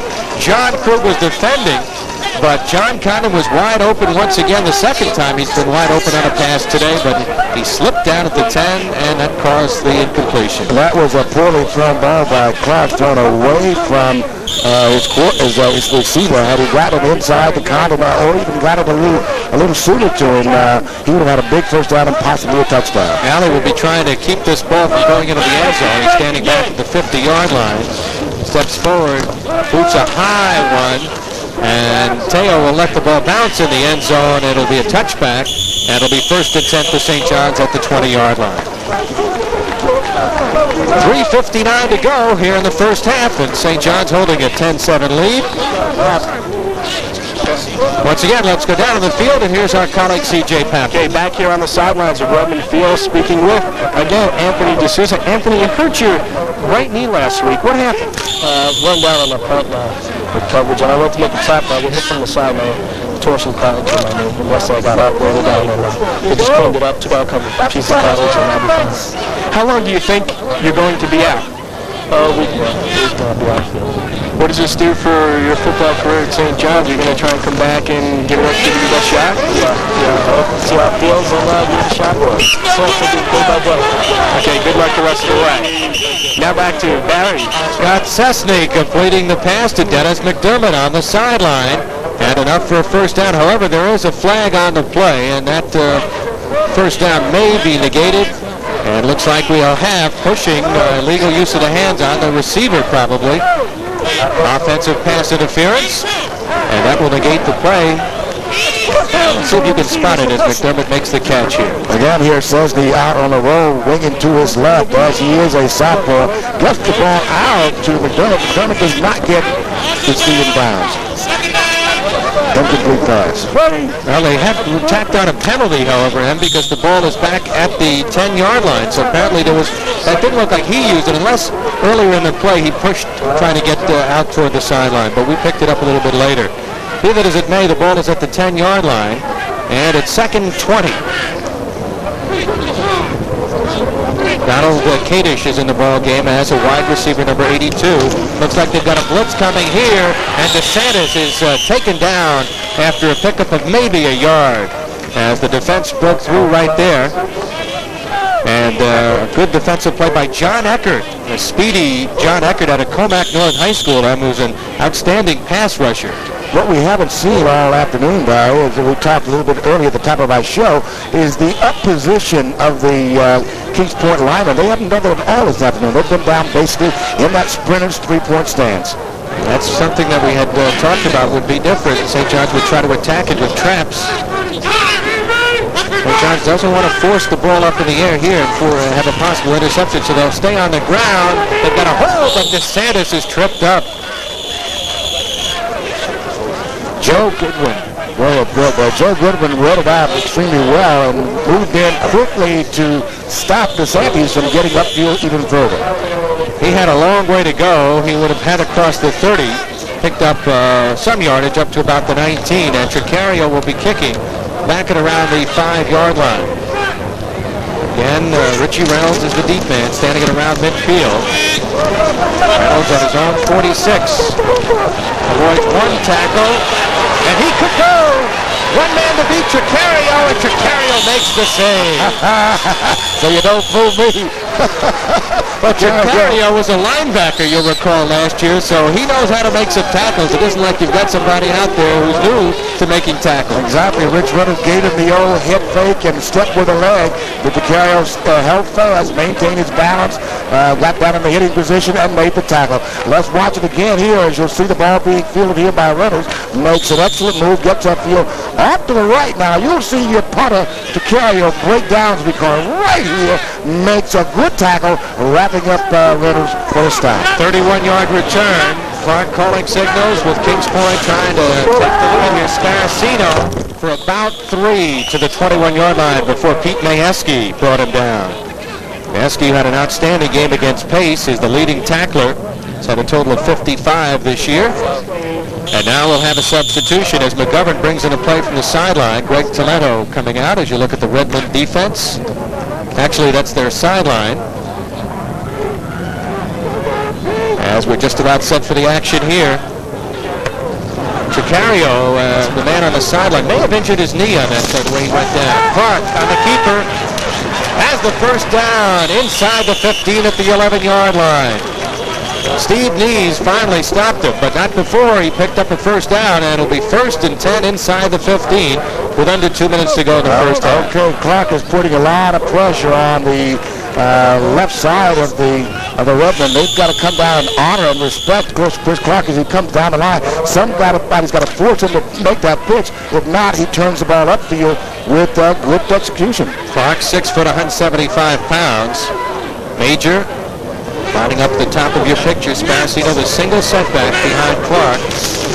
And Sparacino gets the call, and he is blasting his way inside the 5-yard line. Or check it, inside the 10 to about the 9-yard line. We were following the lead blocker who was blasting his way, number 72, into the backfield.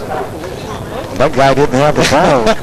Sparacino, he has a football, but he got stopped coming off of his right guard behind Robinson. Bertram Marine Academy will stop the clock here. Look again here. You should see 54. Robinson folding inside. He gets hit right about there. And the pilot you see here are the linemen moving down trying to clear it away. Our cameraman got fooled as well. Emerson, you've got those eagle eyes still. You know where to keep your eyes on those ball carriers, right? You've got to know where the ball carrier is at all times. And you look at Coach Barrett talking to both of his quarterbacks. What do you think they're going over now? What do you think you would call? 1:19 to go. You're down inside the 10-yard line. I guess about the 11-yard line, 9-yard line. It's second down and goal. Okay, we're talking about their inside the 20 and goal line attack. But if I'm Coach Barrett, I want to keep the ball in the hands of my quarterback, Chris Clark. When I say keep it in the hands, I want him coming down that line, forcing St. John's to commit themselves. And I think basically this is what they scored on the first score. The second time down, we saw Clark handling the football, cutting down a line, looking to pitch. I would say it's going to be the same kind of play, allowing Clark to control the floor of action. 2nd and 8 from the 9-yard line, so they can get a first down and not cross the goal line. Now a late change as Reardon comes out as a flanker to the right side. It seems to be a little mix-up. Sparacino and Major on the ball carrier. Clark on the keeper, won't get much. Pat Dunnigan stayed at home that time along with Ray Taveras. That's what has to happen, though. Plays prior to that one, Dunnigan, along with the Blair or Taveras, who was playing outside, did not hold at home and commit themselves to the quarterback to force him to pitch the ball. Under a minute to go in the first half. 3rd down and about 8. 5th play of the drive here. Double tight end formation. Major in motion. Clark rolling right. Looking. Throwing into the end zone. Incomplete. Looking for John Condon, who was defended on the play by John Krug, and he'll set up a field goal situation perhaps for Jim Trimble. As you see, Clark, Bob Ricker's club, holding him, and he's got to be pleased with that end. They've just yielded the 7 points to this point in the first half. As apparently Kings Point will go for the field goal. They've got the field goal unit in. It'll be a 26-yard attempt. The spot is at the 16-yard line. Jim Trimble, 2 for 5 in field goals this year. Spot, the ball is up, it's on the way, and it is no good. So Kings Point, with 36 seconds left, fails on that drive, and Bob Ricker's club will get the football with just 36 seconds left, leading by 3. That has to be a big one here for the Redmen. They had gotten a lot of pressure on them. They held up extremely well and did not go. Let's see how they react after knowing that this ball has been missed. There you go. All right. What a big lift that will give the Redmen after those 2 early turnovers in the first quarter. Bob Rick was saying, here we go again. Last week, the turnovers, Cessny had problems in the first half and in the second half. I was surprised he didn't have Polish quarterback Cessny about just enough to settle him down. Well, they have David Jaskowski, former CW Post quarterback, as a backup. But he's gone all the way with Cessny here. He's done a pretty good job in the first half. He'll just fall on the ball. St. John's wants to go to that locker room with the lead, and Merchant Marine Academy, I believe, has no more timeouts.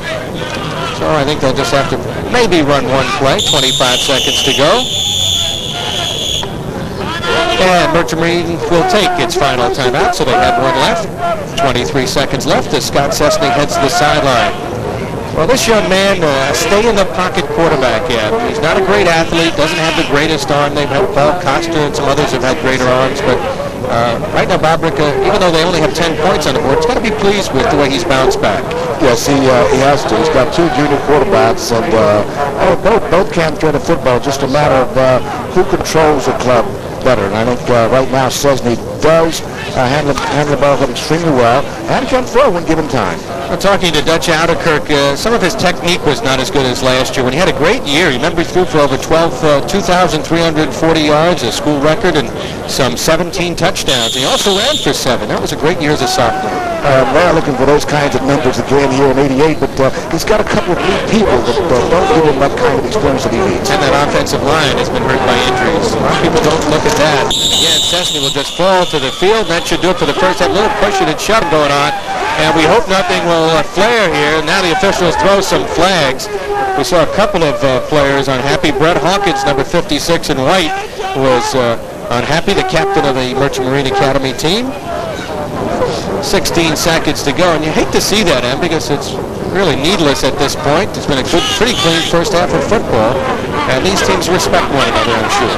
Oftentimes, tempers do flare, but they'll calm down quite a bit. Let's take a little bit popping. Personal fouls on both sides.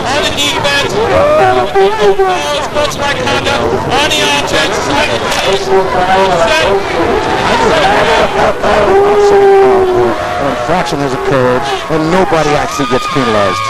Some of the St. John's cheerleaders getting ready here at homecoming. It's a beautiful day for homecoming. Big day, lots of colors. The colors of the day, red and white. Homecoming queen and king, I guess, will be announced at halftime. We'll have some of the ceremonies for you. Don't forget, our colleague, C.J. Papa, will be on hand with a halftime guest from St. John. So halftime ends, or rather the first half comes to an end, and the Redmen take a 10-7 lead into the locker room.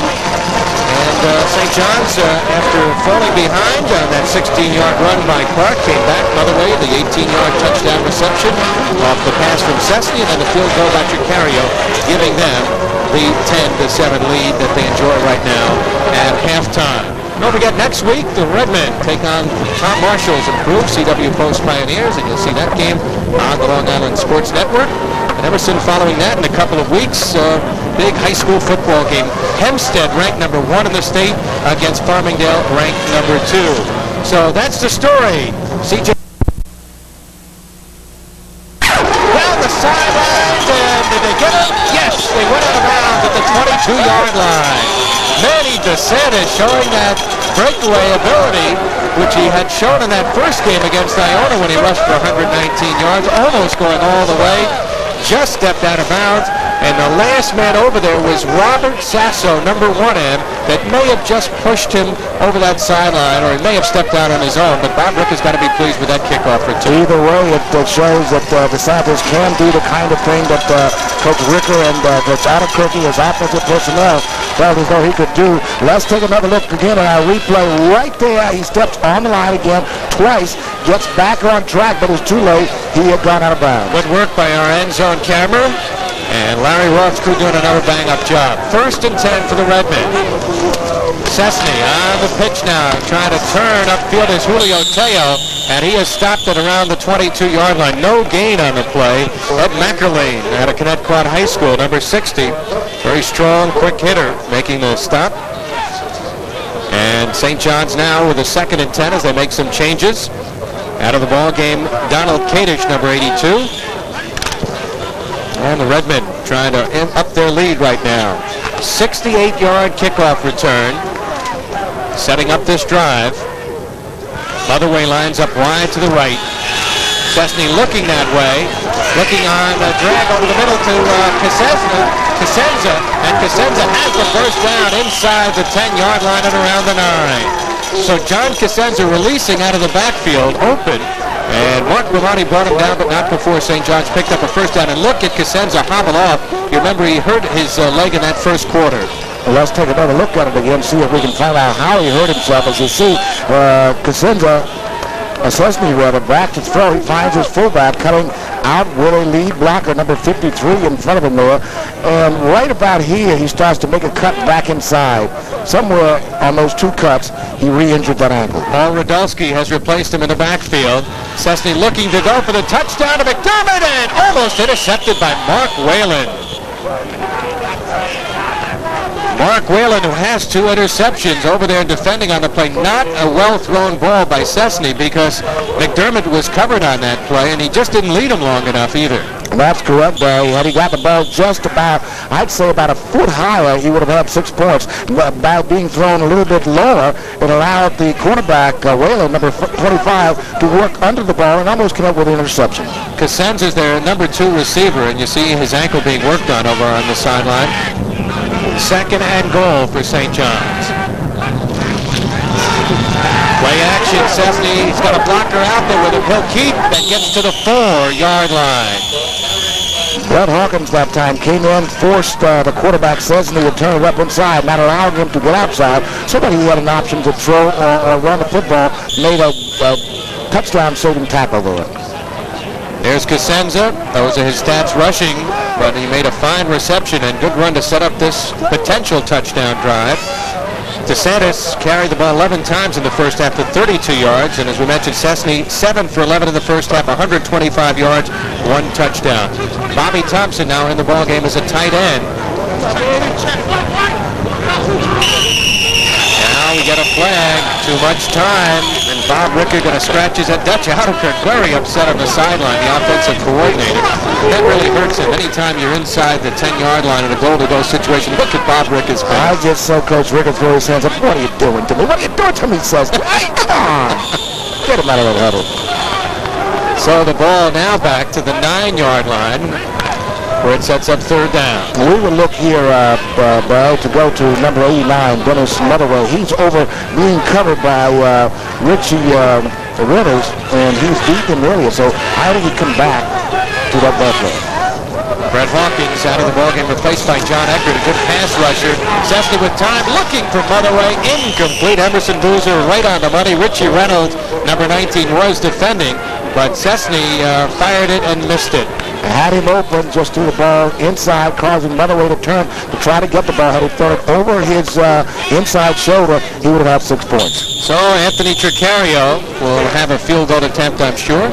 And look again now, he'll be throwing off to the left of your screen. He's got Motherway inside, throws the ball inside shoulder. Had he put it outside shoulder, would have been 6 points. Tricario to do the kicking here.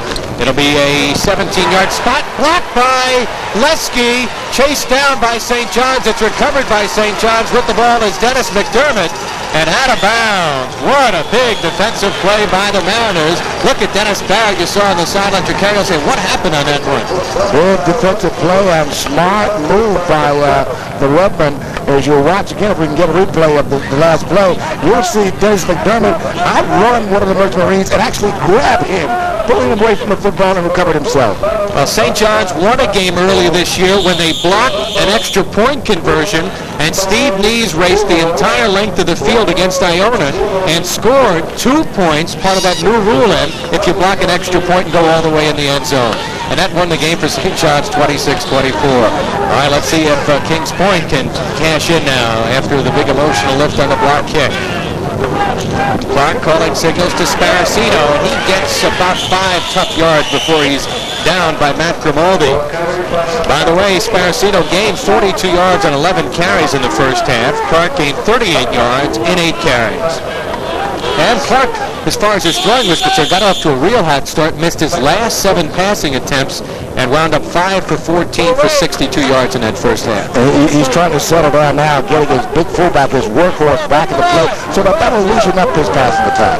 Merchant Marine Academy trailing by 3. 2nd and, let's call it about 6.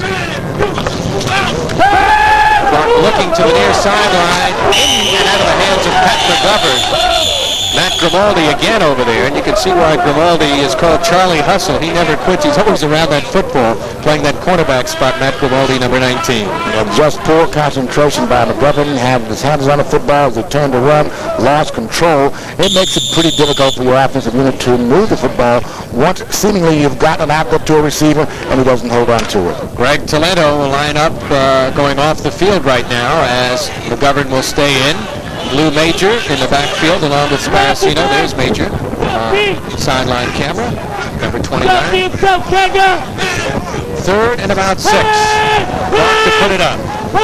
Delay over the middle, in and out of the hands again. This time Mike Reardon having trouble hanging onto the ball. And usually this guy doesn't miss those kind of passes. He's got the great hands. Reardon, that time, looked upfield, not really concentrating on the football, had it into his hands, ready to run, and lost control. Dennis Barrett's got to be a little concerned. Third down conversions, 2 for 10 for Kings Point this afternoon. That is really poor third down conversion. Wayne Alley to kick it around the 25. Julio Teo is back. He'll take this on the run. Marbles taps it at the 23.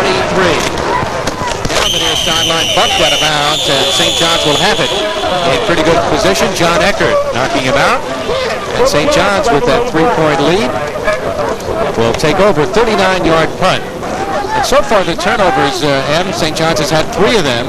One of them hurt, led to a direct touchdown, but able to do a good job stopping Kings Point after they coughed up the football. Thus far, St. John's has thwarted themselves on 3 occasions when they have excellent field position with the football and was not able to safeguard the ball and get it into the end zone. Paul Radulski is in the ball game at the fullback spot as they work out of the I formation.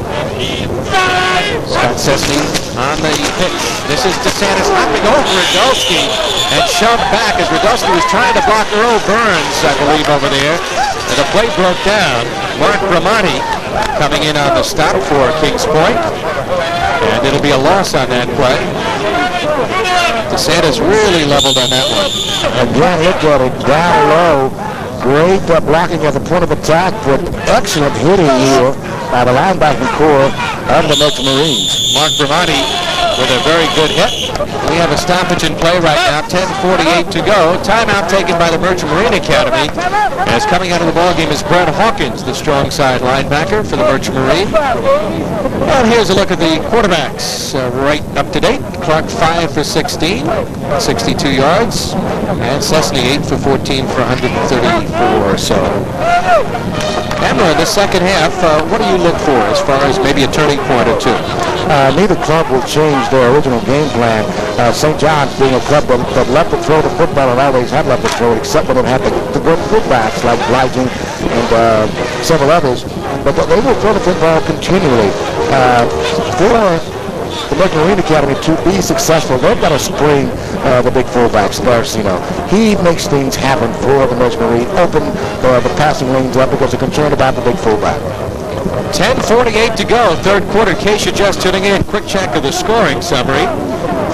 Quarterback Clark scored in a 16-yard touchdown run in the first quarter to give the Merchant Marine Academy a 6-0 lead. Tribbles extra point made it 7-zip.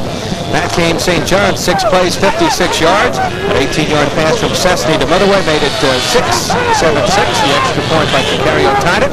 And then Tricario's 37-yard field goal made it 10-7. Second and 11 for the Redmen. Out of the shotgun, and this is DeSantis. He'll get to the 39-yard line before he was tripped up by the Merchant Marine defense. Mark Bramani again on the tackle. He's had a fine game.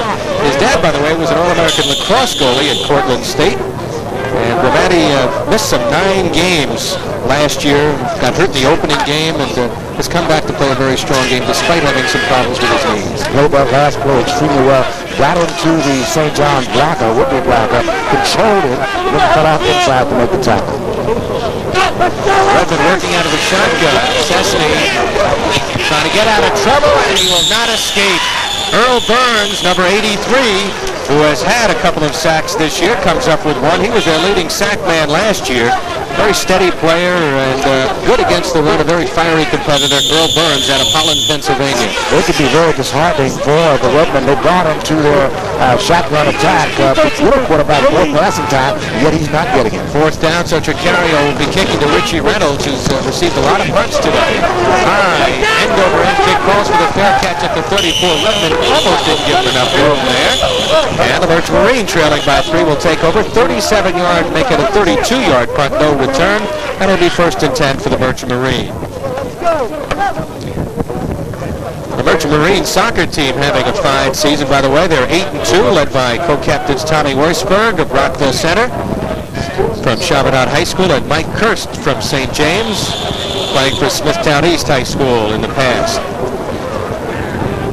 9:38 to go, third quarter. And And again, Kings Point will try to establish something on the ground because Clark of late has not passed the ball well. Clark threw extremely well in that last series. It's just the receivers drop the football, so I would say they come basically with the same kind of attack. Weather conditions are here. Drop down 5 for 14 for 62 yards. 5 for 60. Sparacino blasting off the right side of the line across the 40 to around the 43-yard line. Getting into the secondary, Matt Grimaldi having to come up to make the hit along with outside linebacker Rich Colangelo. Strong center-line pickup. Again, he is the key, Sparacino. I mean, he has to move the football with the big fullback to make those linebackers stay at home so they can throw in behind the linebacker coach. Matt Mcdermott replaces Greg Toledo in the backfield.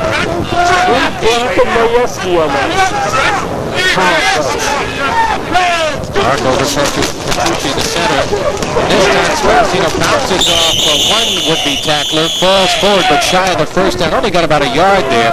Good penetration by St. John's. Mike Cunningham, number 59, and also Rich Colangelo and Kenny Cobb, number 64. There you can see Sparacino, last 2 games have been outstanding. He's got to be well over 50 or 60 yards at this point and has not really carried the ball that much. At halftime, he had 11 carries for 42 yards. We've seen him pick up here a good 8 yards thus far, so he's right at 50 yards. Third and short, so let's see what Clark decides to call St. John's with the 6-man defensive line. That's Toledo in motion against Sparacino. Did not get it. Rich Colangelo submarining the play along with Pete Mayeski. And St. John's has stopped Kings Point on their attempted first down play. That was a very crucial and well-executed move by the defensive front of the REDMEN. They were able to stop a very powerful fullback. Again, those third down conversions, 2 for 11 for Dennis Barrett's club. Does not have the kind of power the big one up front to lose people in that kind of situation. Remember those big offensive linemen they had a few years ago when they were Liberty Conference champions? They had a couple of dandies. High snap, Alley with time though. Sends a beautiful kick. Teo retreating to the 10-yard line at about the 8-yard line. Teo looking to turn outside. We may have a clip on the play as flags go flying. Pat McGovern was in on the tackle for the Merchant Marine Academy. 46-yard punt. It was a beauty by Alley. And we'll see about the flag. Should be against St. John's, and we'll move them deep inside the 15-yard line. We'll take a look at the clip on this return as Teo's got the football right here. We look again here to see if we can pick up the clip. There it is, right there, hitting the back. Looks to be Mackerlin. 45th Mckinney is the man doing the clipping in that red uniforms. And here's the call by the official. So the ball backing St. John's up with the penalty inside the 15-yard line.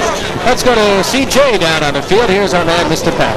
Thank you very much, Barry. Injury update on John Cosenza, who twisted his ankle early in the first quarter. He played the rest of the first half. Then he re-injured that ankle in the early parts of the third quarter. They said he was going to come back and play, but right now he's unlacing that right shoe, and they're applying ice. So it doesn't look like John Cosenza is going to see action the rest of the day. Now up to Barry and Emerson. Thank you very much, CJ. John Cosenza's had his fill of injuries throughout his career here at St. John's.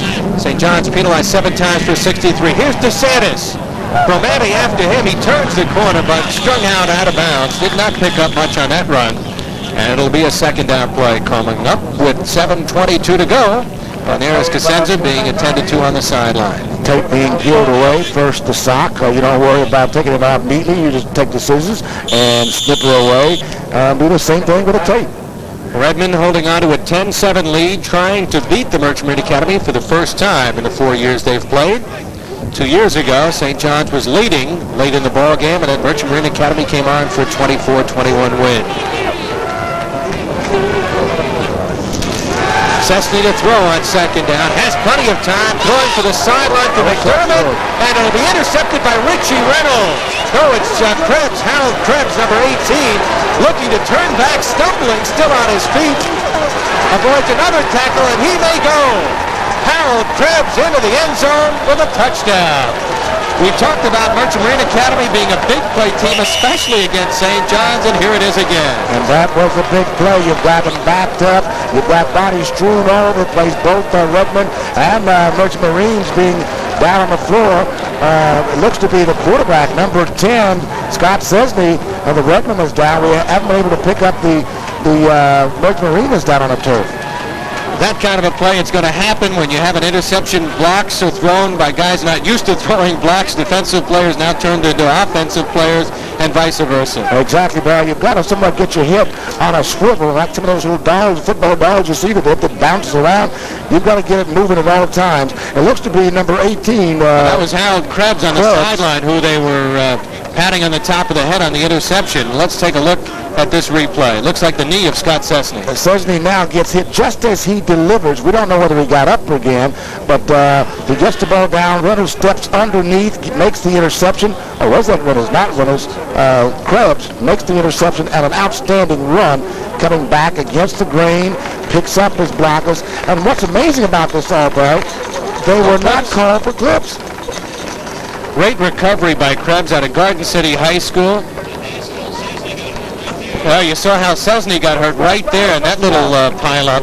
And Krebs races into the end zone. 6'2", 175-pound sophomore. It's his first interception of the year. And he's coming off the field, being helped to the sideline. Appears to be okay, and we hope that he can continue. He's got speed, agility, and size, that young man. And what a great program they've had at Garden City High School with Doc Doherty, and then, of course, Tom Flatley taking over as coach there. Now, Doherty has since joined the Hempstead crew over there. So let's see if we can find out exactly how Cesney gets hit. Here we go. He picked up. Off to the left of your screen, he gets creamed and crunched here by the lead man, number 25 of the Merchant Marine, gives him an outstanding block. Mark Whalen, the defensive back, who is a fierce hitter, one of their leading tacklers, and that time he had a chance to deliver a blow instead of receiving one. Mark Whalen also was the injured Merchant Marine that was down on the turf after he collided, clearing the final path for the ball carrier, Krebs. And he looks to be okay. So Scott Cesney, who had not thrown an interception today, throws his 10th of the year, and it results in a touchdown. David Jaskowski is warming up on the sideline, the former CW Post starting quarterback. Here's the all-important try for the extra point by Trimble. It's up, and this one is good. So the Merchant Marine Academy takes a 14-10 lead here with 7:03 to go in the third quarter. It's the kind of thing that you want from your football club. Somebody has to take the lead, and that time it was the Redmond defense that had the Merchant Marines backed up, forced the errant pass, picked up by Krebs, outstanding run, body strewn everywhere, in for the score, taking a 14-10 lead. Two big plays by the Merchant Marine Academy resulting in touchdowns. We'll be back. You're watching college football on Cablevision's LISN. Marine Academy. And we'll see how emotions run here the rest of the way in with 7:03 to go, and Kings Point holding on to a 14-10 lead. Second time they've led in this game. They led early 7-0. So the Merchant Marine Academy to kick off. They have won 2 in a row after losing their first 3, and St. John's trying to snap that 2-game losing streak. DeSantis this time will field it at the 8-yard line. They had a big kickoff return the last time they got a kickoff, but DeSantis will be swarmed under by the apparently fired-up Merchant Marine Academy. That last score by the Merchant Marine defense certainly fired the club up. It was indicated there on that coverage. They'll have at least 3 guys on DeSantis as he tried to dance around to find the opening. Jim DeStefano was the man on that last tackle. And so St. John's puts it in play, 1st and 10. Let's see if Cesney is going to be a nope. We've got a quarterback change. There's David Jaskowski. I mean, we remember him from last year for CW Post at a St. Francis Prep, a 6'3", 215-pound junior.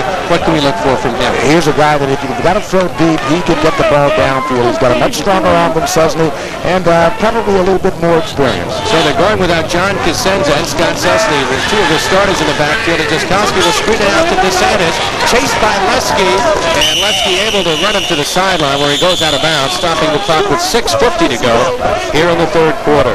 Well, Jaskowski has passed only 5 times this year, 3 for 5 for 60%.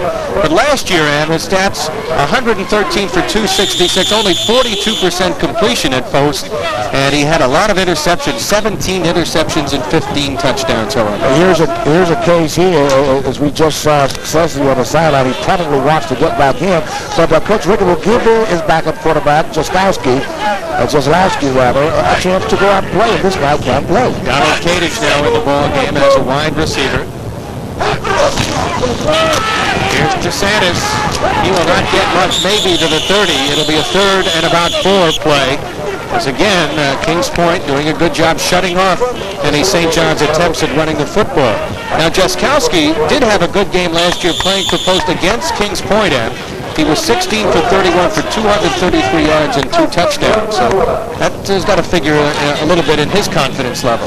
Indeed it is. One of the factors that he will remember himself. But this guy can't throw the ball. And I like to see him right now go deep to probably Motherwell or Mcdermott. Working out of the shotgun. St. John's 2 for 6 on 3rd down conversion. Jaskowski does not have the foot speed of Chesney, and he is taken down. So the sack for the Merchant Marine Academy, 2nd of the day. They had come into this ball game with a pretty good total as far as sacks were concerned. They had a total of 12, so they now have 14. Earl Burns showing his quickness, number 83, one of the players that swarmed in on quarterback Jaskowski. And this club, up in Merchant Marine, they're small but much quicker after mark, and has given the Redmen a little trouble this afternoon. Carry on to Reynolds at the 39. Slips 1 tackle. Will be down at around the 43-44 line. And what the Merchant Marine Academy would like to do here, Ed, because they are generally a ball control offense, is to maintain ball control, try to get a score, but run the clock down on St. John's, although there's still plenty of time, 5:30 to go here in the 3rd quarter. That's true, Barrett, but you still want to try to do the things that you've set out to do at halftime, and that is to run the football when necessary, to loosen up so you can throw the football. So right now, to sit back and try to ball control could be hazardous. Well, we'll see what happens as Toledo leaves the ball game, and we'll work with Mike Reardon lining up as a receiver to the left side. They shift out of a power I formation. Now Major goes to the left side along with Reardon. Single coverage for each of those two receivers. And again, a little too much time for the youngsters from the Merchant Marine Academy. That'll set them back 5 yards, delay of game. And this is the first time this afternoon that Clark has been called with the delay of game penalty by not getting his playoff in time. But again, the kind of thing you really don't want to do kind of down the stretch to break that rhythm. Clark's best game came against CW Post when he went 19 for 27 for 243 yards. Dennis Barrett was pleased with his effort in that game, even though they lost that game, threw for a couple of touchdowns. Clark on 1st and 15. Sparacino, the single setback behind the quarterback. Clark pitching to Mcdermott. Falls as he was trying to turn upfield. John Krug was there, but the running back fell. Mcdermott slipping on the Omni-Turf. Rich Coangelo was putting pressure in on the quarterback on the original play. And it'll set up a 2nd down play. Good defensive play by the Redmen, even though the ball player slipped, but it allowed them to move the unit back good 3 yards. Under 5 minutes to go, 3rd quarter. It's all about 2nd and 13 or 14. Clark on a long count. St. John's showing possible blitz. Clark chased to the outside by Coangelo. He spins him down. Richie Coangelo, the 5'11", 205-pound sophomore from Monsignor Farrell High School in Staten Island. That's Coach Barrett's old school, coming up with a big defensive player, a real sure tackler. This is the kind of thing, as you watch again, that you don't really want your club to get into. Each play has caused them to lose yards. As we watch again, Coangelo gets outside, gets that left corner. Now it is no chance of him throwing the football. Slings it down for a big loss. Coangelo had a good game against Kings Point last year. 9 tackles and an interception. 3rd and 23 from the 31-yard line. Marino 2 for 11 on 3rd down play. Clark under pressure was screened out. That time he had pressure from the defense. Frank Palowski, number 63, and Harry Blair, number 70. Blair got that big paw on the ball. He had the screen set up off to his right, just could not get over over the outstretched arms of number 70, Harry Blair. So with 4 minutes to go here in the third quarter, Wayne Alley will be punting. And again, Julio Teo will be back. It'll be his 10th punt, I believe. A lot of punting for both clubs here in this low-scoring game. Alley taking a lot of time, spirals that one downfield. Teo at the 26-yard line. Slips down, and in college ball now will get flags thrown. Once his knee touched the ground, the play was dead. In pro football, of course, you can get up and run if you have not been taken down. They may call unnecessary roughness or perhaps a penalty there. There's a good possibility of a clip being called there because there was a block behind the back, so let's wait and see what they saw. That apparently is against St. John's because the Redmen indeed are moving back. That's what you hate to see. It happened on the previous drive when they were forced back. Anytime you have to start inside your 20, it's difficult. It also, too, takes some of the spunk out of the offensive unit. They watch from the sideline to see what happens. The ball seemingly will be taken over at the 30-yard line, but that's not to be true. They will move the ball now back to the 15-yard line. So we'll look and see if Jaskowski has come back in the ballgame, or it'll be Scott Cessny. It will be Cessny coming on the field. So apparently Scott Cessny, the tough kid out of Albertson, Mineola High School grad, 6'3", 195-pounder, is going to give it a go here. Redmond trail 14-10. And they take over first and 10 at about the 14-yard line. DeSantis has got a blocker out there, Radulski, and DeSantis about 5 to the 19-yard line before he's brought down. Stopped by Sam Leske. You know, that Compsawat High School program, doesn't get a whole lot of recognition, but they are ranked in the top 5 in the state. You've got Hempstead, number 1, as we look to John Krug on the sideline for St. John's. And number 1 is Hempstead, number 2 is Farmingdale, and number 5 is Compsawat. And they have produced a lot of good quality football players. There's a flag down on the field, and we'll wait for the call here. Officials conferring with the Merchant Marine Academy. So apparently it's against St. John's again. Well, you can tell, too, the way the entire huddle of the St. John Redmen are backed up inside the 5-yard line. Penalty starting to improve for St. John's. A holding call. As we mentioned, St. John's with a makeshift offensive line, some injuries, and forced that. 8 penalties against St. John's for 73 yards. That's a lot of yards. This series here is a very crucial series for the Redmen. They cannot turn the ball over down here. Ticking, late third quarter. See if Cessny shows any ill effects from the heavy collision. DeSantis behind Radulski's block, trying to turn upfield. Krebs trying to make the hit. And the Merchant Marine Academy getting some good pursuit over there. Earl Burns, number 83, was over there along with Ed McAlern and Harold Krebs. So they had good coverage on that play. Pickup of 10 and some pretty good pursuit on that play by the Merchant Marine Academy. A good execution here at the point of attack as you see the Redmen swing DeSantis outside. Yep, on the lead block. Gives him plenty of room. Here comes the pursuit. 3 guys, now 5 around the football. Donald Kadish now in the game as a wide receiver. Big third down play coming up from the 19. And DeSantis on the ground. Checked out a second down play. And he doesn't get much. Maybe to the 20. So a definite pass situation here for Scott Cessny.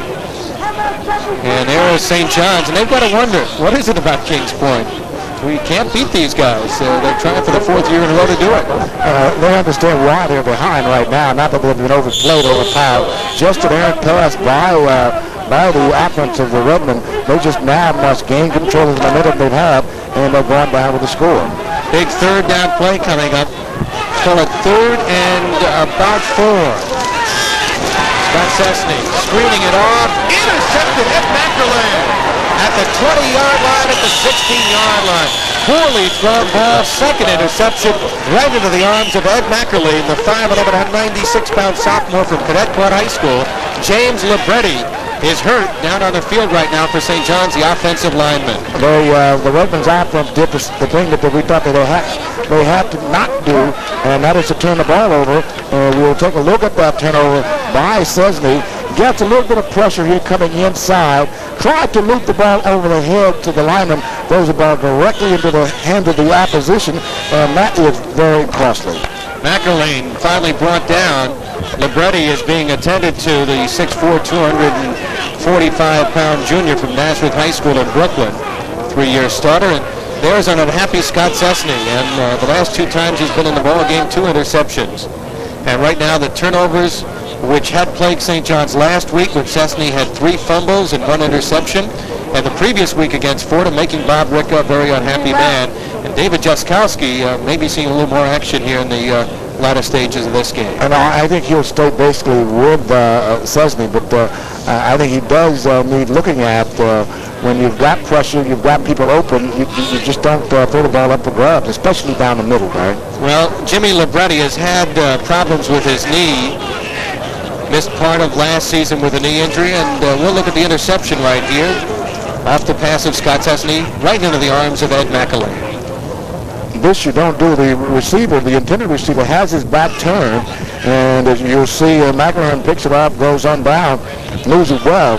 He got a little bit of pressure. He either have to eat the ball at that moment or throw it away. And the intended receiver was big 6'5", Bobby Thompson, number 85. The ball was thrown over his head, and one of the problems that Bobby Thompson has had here at St. John's is that he hasn't been able to get off the line of scrimmage, problems releasing.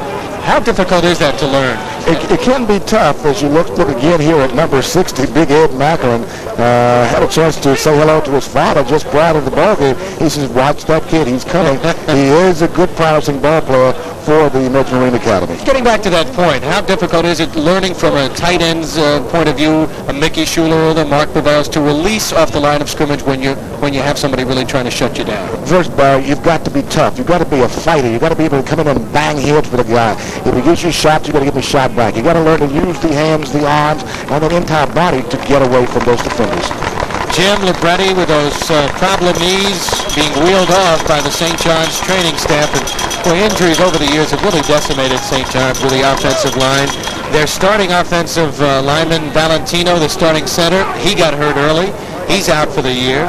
Jimmy Burns moved from guard to center, and their backup guy, Mike Edner's not here today. He's at his brother's wedding, and a lot of juggling. And when you don't have depth at those offensive lineman spots, it really can hurt you.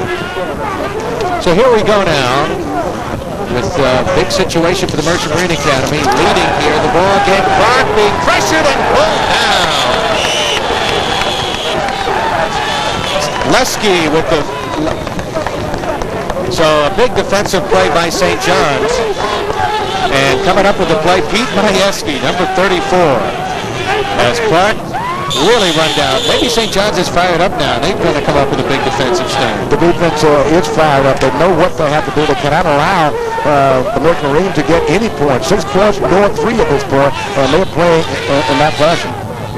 14-yard loss on that play, so the ball back at the 29-yard line. Clark staying on the ground as Sparacino hops over one guy and got a gang tackle. This guy to bring him down. Phil Mckinney and a couple of other Redmen nailed him with the clock under a minute to go here in the third quarter. That's a workhorse. They're coming back to the strength of their offensive line to Peltricino and Shelley doing the job. Tom Shelley, a sophomore, a lot of potential. I think he's going to be a great one. In the tradition of some of the outstanding offensive linemen the Merchant Marine Academy has had. 3rd and 16. Clark in a passing situation here. As Rick Gill and Mike Reardon wide to the near side. Looking to that side. Being pressured right now by Gary Blair, number 70. Throwing really short of the first down to Sparacino at the 21-yard line. It'll set up a field goal attempt, I'm sure, of about 37 or 38 yards for Jimmy Trimble. Good coverage downfield by the left outside linebacker, Rich Corangelo. As soon as the ball was touched, bingo, nailed him for the loss. So Jim Trimble, who missed a field goal attempt that was makeable the last time he attempted one, will try one here. And we'll get another timeout. I believe the second for Kings Point here in the second half. And they may need those timeouts. In fact, I think the quarter has come to an end on that play. shows no time left, and we'll be back with fourth quarter action with a score right now favoring the Kings Point Merchant Marine Academy. Second and 10 from the 37-yard line, and a break for the Redmen. That should give them a lift after they turn the football over. Kings Point unable to cash in, and the score remains 14-10. We had thought that was the end of the third quarter, and now it appears that on that last play, that was the end of the third quarter. So apparently they had called timeout just before they have. Maybe they wanted to kick with the wind. It doesn't appear to be too much of a win. Be that as it may, the Merchant Marine Academy twice has missed field goals ever since Boozer, and that could come back to haunt them maybe. That is true, but as you look at the field goal again, there is a wind at the back. They were hoping to get the win at the back. He just pulled too much leg into it. You'll see the ball tail way left, and single, no good. Big hold here by the Redmen. Had they allowed the field goal at that point, would have given the Merchant Marine Academy a 7-point lead, 7-point to tie. Here, a touchdown can give the Redmen a 3-pointer. Scott Cessny coming back in. He has thrown 2 interceptions in the last 2 drives that he has engineered. And we'll be back. You're watching college football on Cablevision's LISN. That's part of the homecoming crowd here. 10th anniversary of varsity football here. Bob Ricker with an outstanding record of 64, 41, and 1.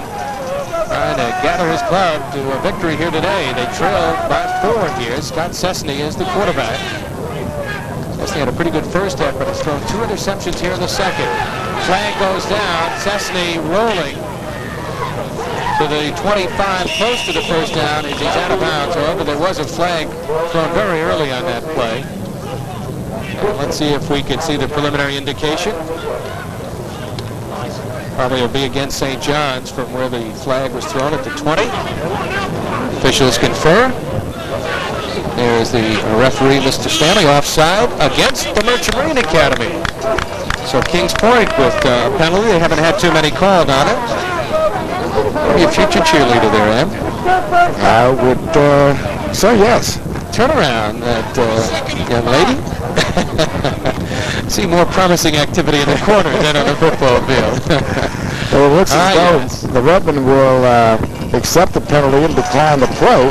They've got a 7-yard gain on the play.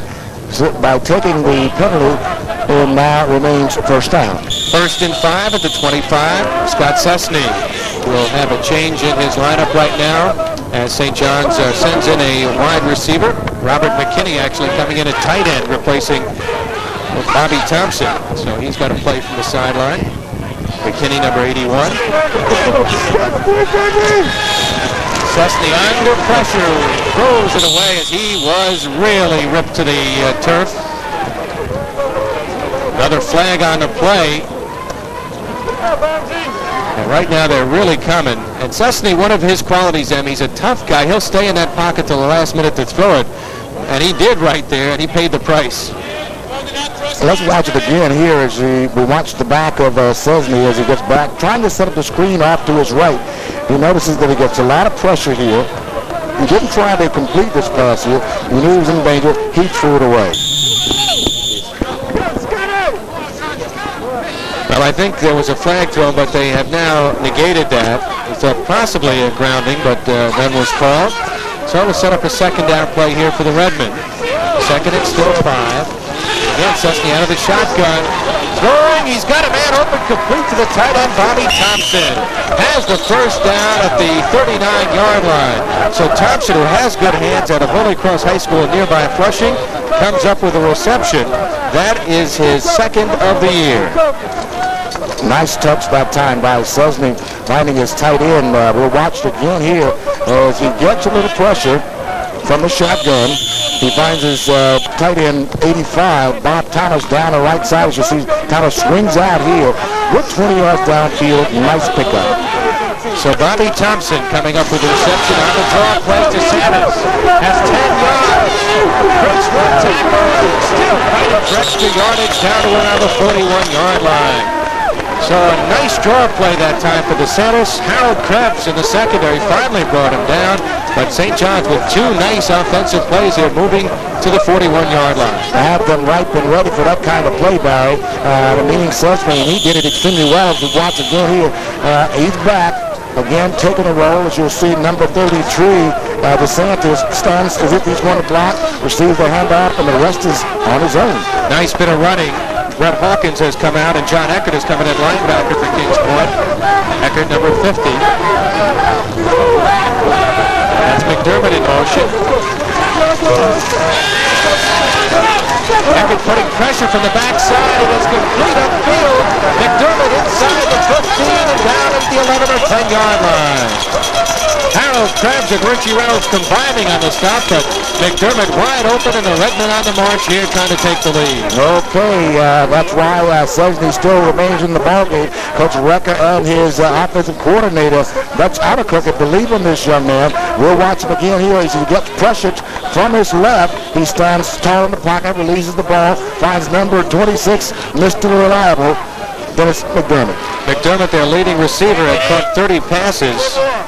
An average of 18 yards a catch and 7 touchdowns coming into today's ball game. He's not caught too many today. He goes in motion again. Chesney looking for his favorite target out there, and he dives and couldn't get it. Mike Murphy was defending number 44. That's a timing pattern, Em.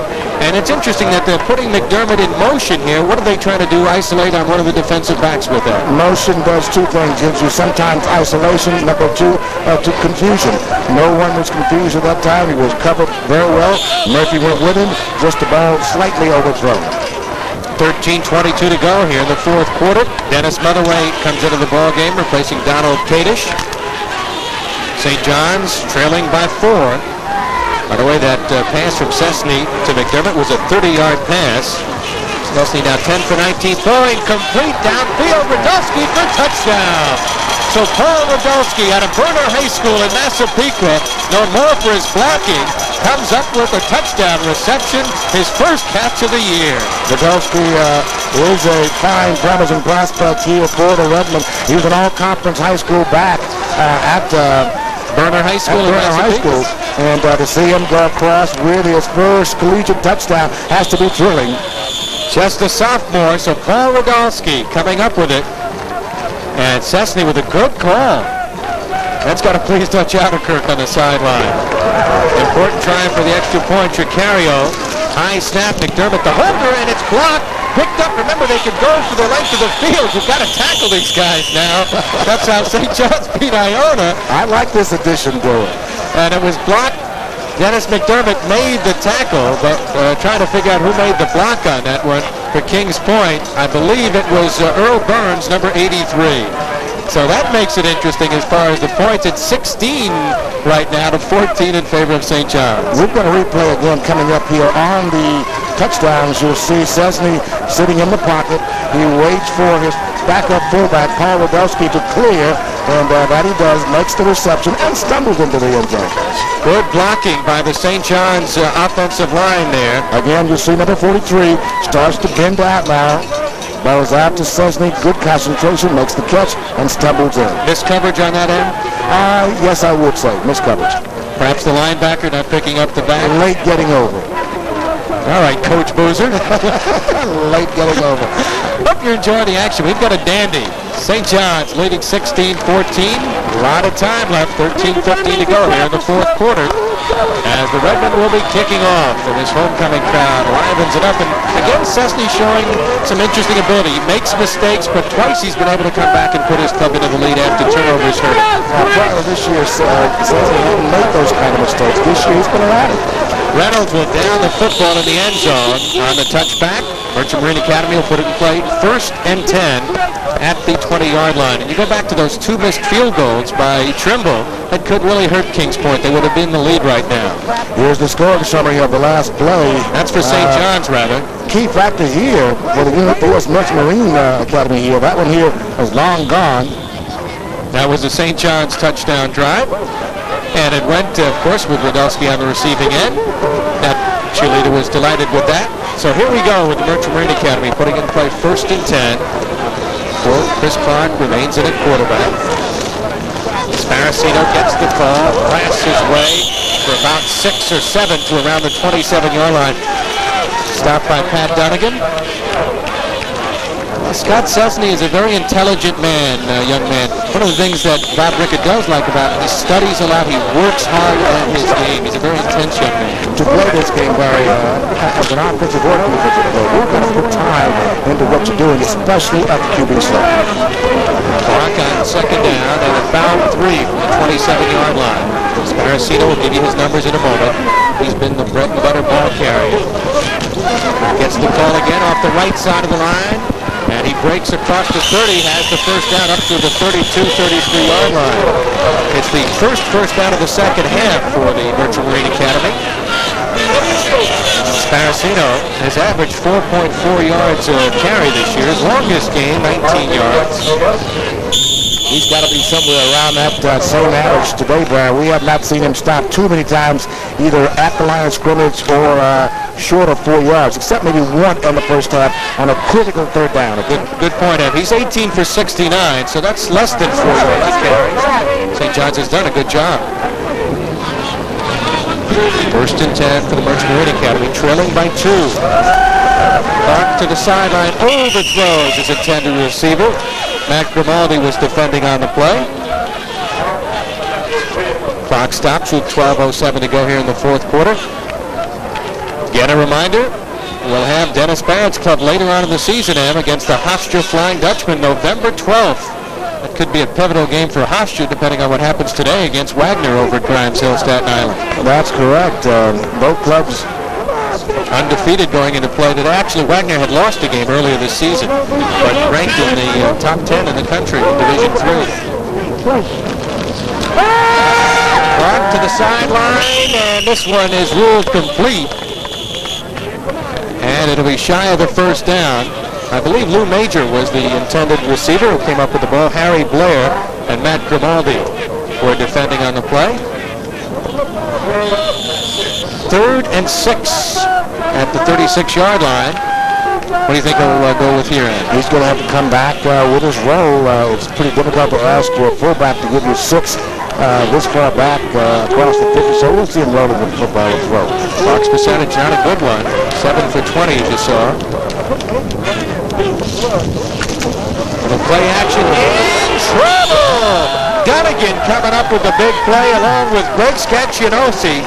Number 46 out of St. Francis crept the quickest to the linebacker. So who hurt his back at practice this week at muscle spasms. Didn't show any muscle spasms there, getting in like lightning on the quarterback. Exactly. Scacchinosi along with Blair. Dave really was thinking along the lines that I was thinking. He's going to keep the ball and probably coming to the right side of the field. Julio Teo is the deep man. Again, Alley fumbles at this time. He's in trouble, but he still manages to get a booming kick not very far downfield. Teo on a fair catch at the 45-yard line.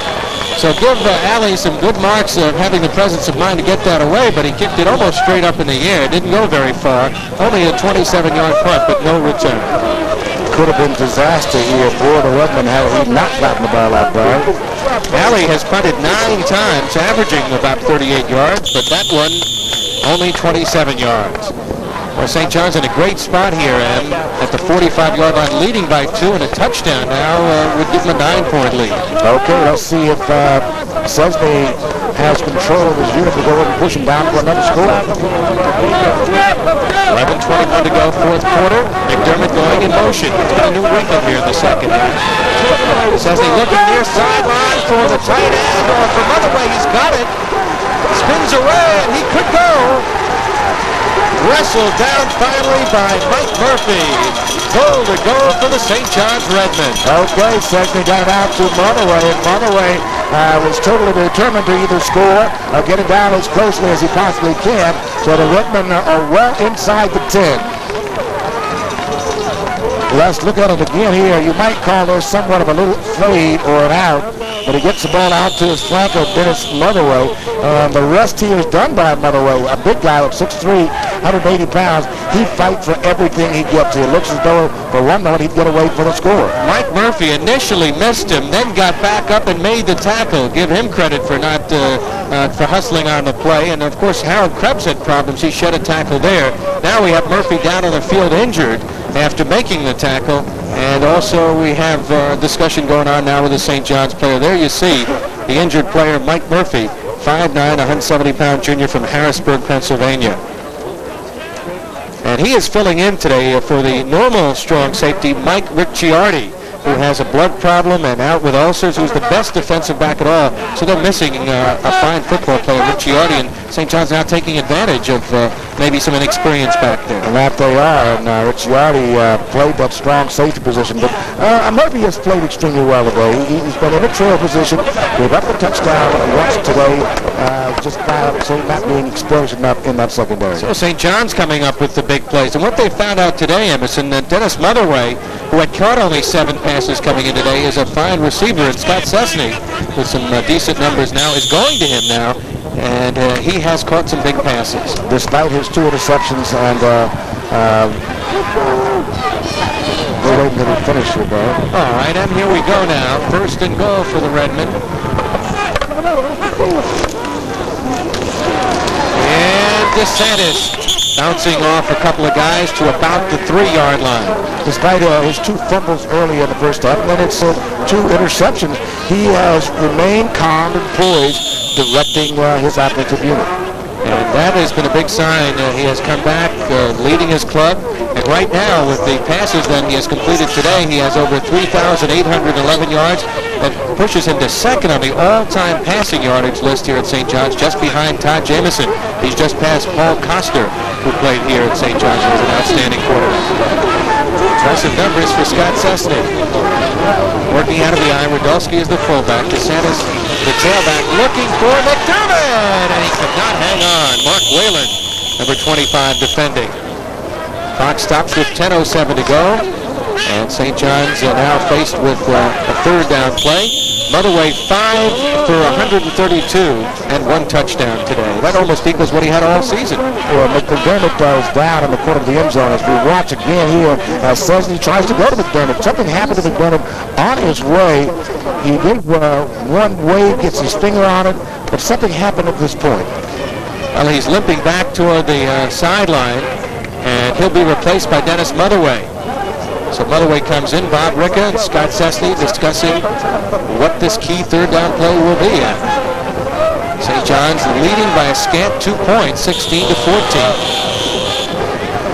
I would imagine with the success they've had throwing the ball to the wideouts, namely Mcdermott and Motherway. Motherway being the taller receiver, being 3 inches taller than Mcdermott, I would say you could come right back with either a slant or delay inside to Motherway. Kadish and Motherway are in as receivers. Sesney fumbles and fumbles, and looks like he got the football. Well, Radulski hit him, or rather collided with him, and the ball recovered by St. John's. Oh, Bob Ricca must have seen light flashes through his eyes there. Deja vu, because it was at this point last week in the 4th quarter that he also fumbled going in for a touchdown. Well, let's see what happens here to Sesney. This is his 3rd fumble of the day. He pulls away. Radulski bumped into the ball as he moves away. Back to the live action 25-yard field goal attempt for Anthony Tricario, who missed the extra point the last time. This kick is up, looks good, and it is good. And the St. John's lead is now 19-14 with 9:23 to go.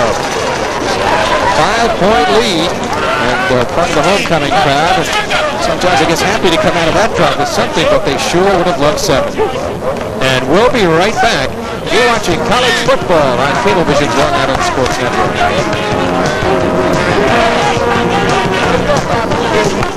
At 8 auto stores, our customers speak for themselves. I shop at 8 auto stores because the stores... 9:23 to go. 4th quarter, his club leads at 19-14 by virtue of the field goal, 25-yard field goal for Anthony Tricario. 5 plays, 55 yards, took under 2 minutes. The Redmen will be kicking off. Young Academy scoring 1 touchdown on a pass interception by Harold Krebs, and another one on a run by the freshman quarterback, Chris Clark.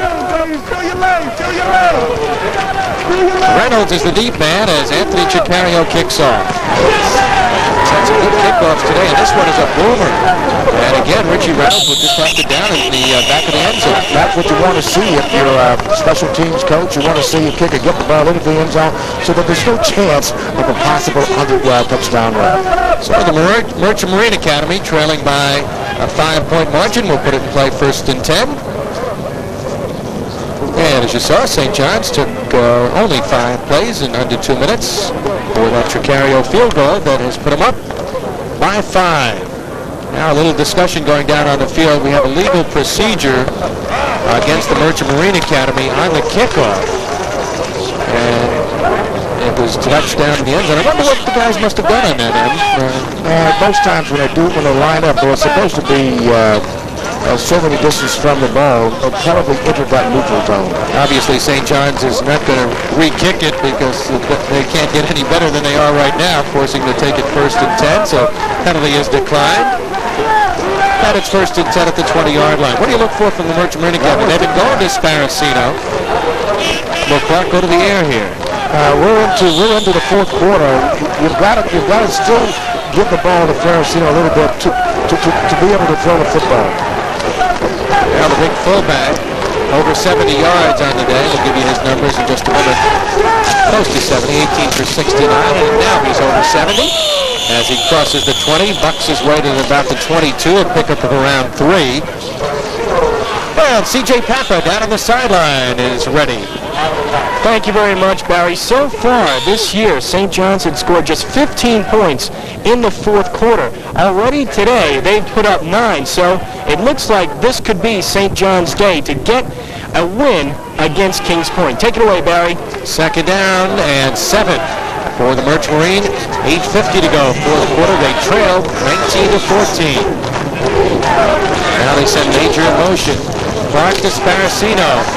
He won't get much against the big red line right there. Pete Majewski, who's had a fine day, and Phil Bichetti coming up in that inside linebacking spot, really just jammed the hole there. So this is making it tough for the Merchant Marine Academy. As you look at what Kings Point has done in the 4th quarter, they've scored a total of 20 points, but they've allowed 37 by the opposition here in the 4th quarter. And Merchant Marine 2 for 12 third down conversions, the biggest one third down opportunity coming up here. That's what has hurt the offense of the Merchant Marine Academy. They have not been able to convert on those third down plays. Well, they've got third down coming up here and long yardage. 3rd and about 6. And now we get a timeout here. Delay of game against Kings Point, so they took too much time again. That makes it 3rd and 11. So freshman quarterback maybe misreading the clock a little bit. Not really paying attention to it. You've got to be in the rhythm. Coaches, when in the week of practice, they keep the clock on you. They hustle you in and out of that huddle. The QB has to pick up that same sense of time without even watching the clock. He's going to know what he's got coming. 3rd and about 11.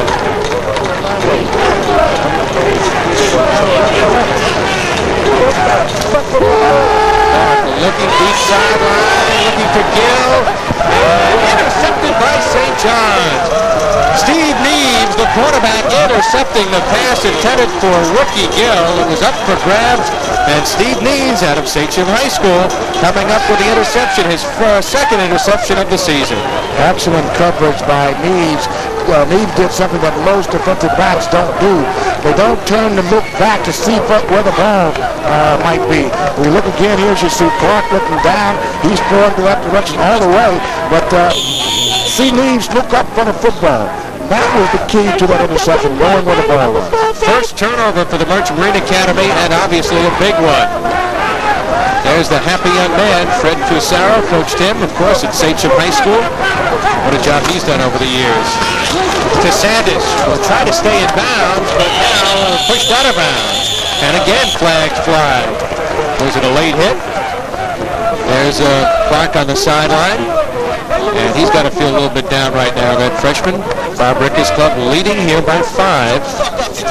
Face mask penalty against the Merchant Marine Academy. They'll tack on some yardage to that game.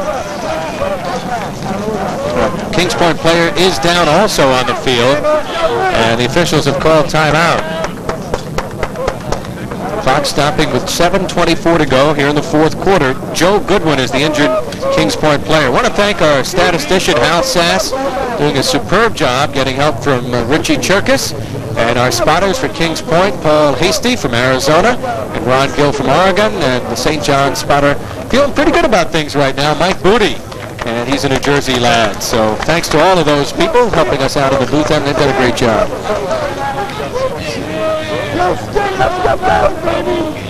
Coming up next week, the St. John's Redmen against C.W. Post, and again, Post playing at Iona today, and then Chaminade High School renewing its battle against St. John the Baptist. We've televised those games the last couple of years, and then some girls volleyball. Outstanding Bethpage and Wantagh clubs clashing. And we're just about set to go. The injured player was number 47, Joe Goodwin. He left for the sidelines. And right now, St. John, Scott Cessny, 12 for 22 for 241 yards, 2 touchdowns, and 2 interceptions. DeSantis around the right side. This time shoved out of bounds again, but this time they will say the clock will continue to go. Now there's another flag on the play, and we're starting to get a lot of penalties on both sides. And this will be a holding penalty against the Redmen as we look at the stats of Scott Cessny. Just had a decent day. And again, what I've liked about Cessny is that ability to come back after the mistake, and that's what a coach looks for. What is the young man made of? That's correct, Barry. Can he come back from adversity? And he's all but destroyed the club with those 2 big fumbles and the 2 interceptions, but he's able to maintain his composure, come back at the helm of the slot here as we see the offside penalty being taken by the Academy, Marine Academy, against St. John's. Well, apparently a holding call, and that really hurt St. John's because they had a first down apparently downfield. Now the ball back at their own 47-yard line. First and about 13. Now the shotgun Cessny with plenty of time up the middle, and complete beautiful reception to Dennis Mcdermott at the 39-yard line. Coming right back, getting all that real estate back that they had lost with those 2 penalties. Good blocking, gave him plenty of protection. If we look again here, Scott sits, waits for McDermott to come back from his left. You'll see him enter your picture there. Bingo, big first down. Dennis Mcdermott coming up some big catches here in the second half after literally being shut down in the first half as they went to Dennis Motherway more often. Sets up the 1st and 10. More importantly for St. John's, the clock continues to go with 6:40 to go. DeSantis behind a block by Radulski, got a good block, and DeSantis pulled down from behind, but not before he picked up about 6 yards. McDermott has caught 3 passes for 64 yards, and Bobby Schufer, linebacker, was a starter last year, who replaced Joe Goodwin on that last play, came up with a tackle. 6:15 to go, fourth quarter. St. John's leading by 5, and have a touchdown here would give them at least an 11-point lead, and that might seal the fate of the Merchant Marine Academy. It's imperative that St. John's come away from this drive with at least 3. A touchdown will put them in the driver's seat, but 3 will almost put them over the hump. DeSantis gets the pull again, trying to turn outside, beats the defender, and tripped up finally before going out of bounds. Richie Reynolds tripped him up, but he was able to turn the corner on Ed Mackerly, number 60. He showed some good speed. This is the best DeSantis has been running since that opener against Iona. He's had a hip pointer, was banged up against Fordham, but he's running very nicely today. Again, look at it here as we see DeSantis come in, gets to the outside, and he really makes an effort to go for the end zone. He thought he could blow by Reynolds right at this point here. Give credit to Paul Radulski at the beginning of that play. He threw a real good block at the fullback spot as they put pressure on up the middle. 1st and 10 for the Redmen. Let's see where they spot the ball. It's inside the 10. DeSantis has gained 95 yards and 22 carries. Gets the call again. He's got 6 points. Manny DeSantis giving St. John's what they've been lacking since the opening ball game, a running attack. I would venture to say this might be their first rushing touchdown of the year. It is indeed, Emerson Boozer, and is a happy young man. The Redmen on the move here. They put 25 points up on the board, and they lead it right now 25-14. Good second half for St. John's. That it has been, and it's got to be pleasing to Coach Rooker and his entire staff to see that ground game move here late in the fourth quarter, especially getting the score inside the 10. DeSantis has 107 yards He came into the ball game with 204 total yards. So he's had a big ball game. Had 141 yards against Iona in the opening ball game. And he's running the way Comstock people remember Manny DeSantis in Suffolk County. So timeout taken right now. He had 7 carries against Pace last week. Did not look good in the rain, but he's looked very well today. We look again here as you see 33. Manny DeSantis. Oh, look at the big gaping hole. There he takes the cut. Eludes one body that's on the ground. Paul Radowski lead blocking for him, ramming it through. There's a very happy young man, Manny DeSantis. Redmond will go for the extra point here. Tricario, the kicking, McDermott, the holder. Tricario has missed one extra point today. This one is up, and this one is true. So St. John's now leading 26-14, leading by 12. Did he miss it or did he get a block, right? Well, blocked too. Whatever. It still counts as an NG. Well, that's no good. You're right. Hope you're going to tune in next week when Evan and I will be out at CW Post. St. John's will be taking them on next week. Take a look again here as you see Radowski on the lead block, and DeSantis looks at it, picks up that block, lowers on the left, that right shoulder, leads back inside, finds the end zone. It's a 6-quarter. A happy young man.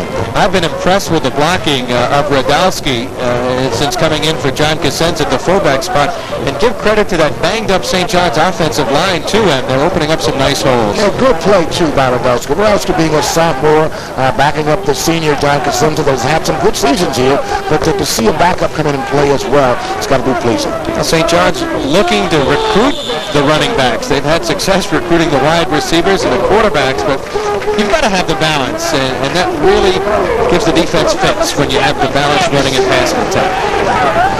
Reynolds will take this one at the 1-yard line inside the 1, and he'll try to come out with it.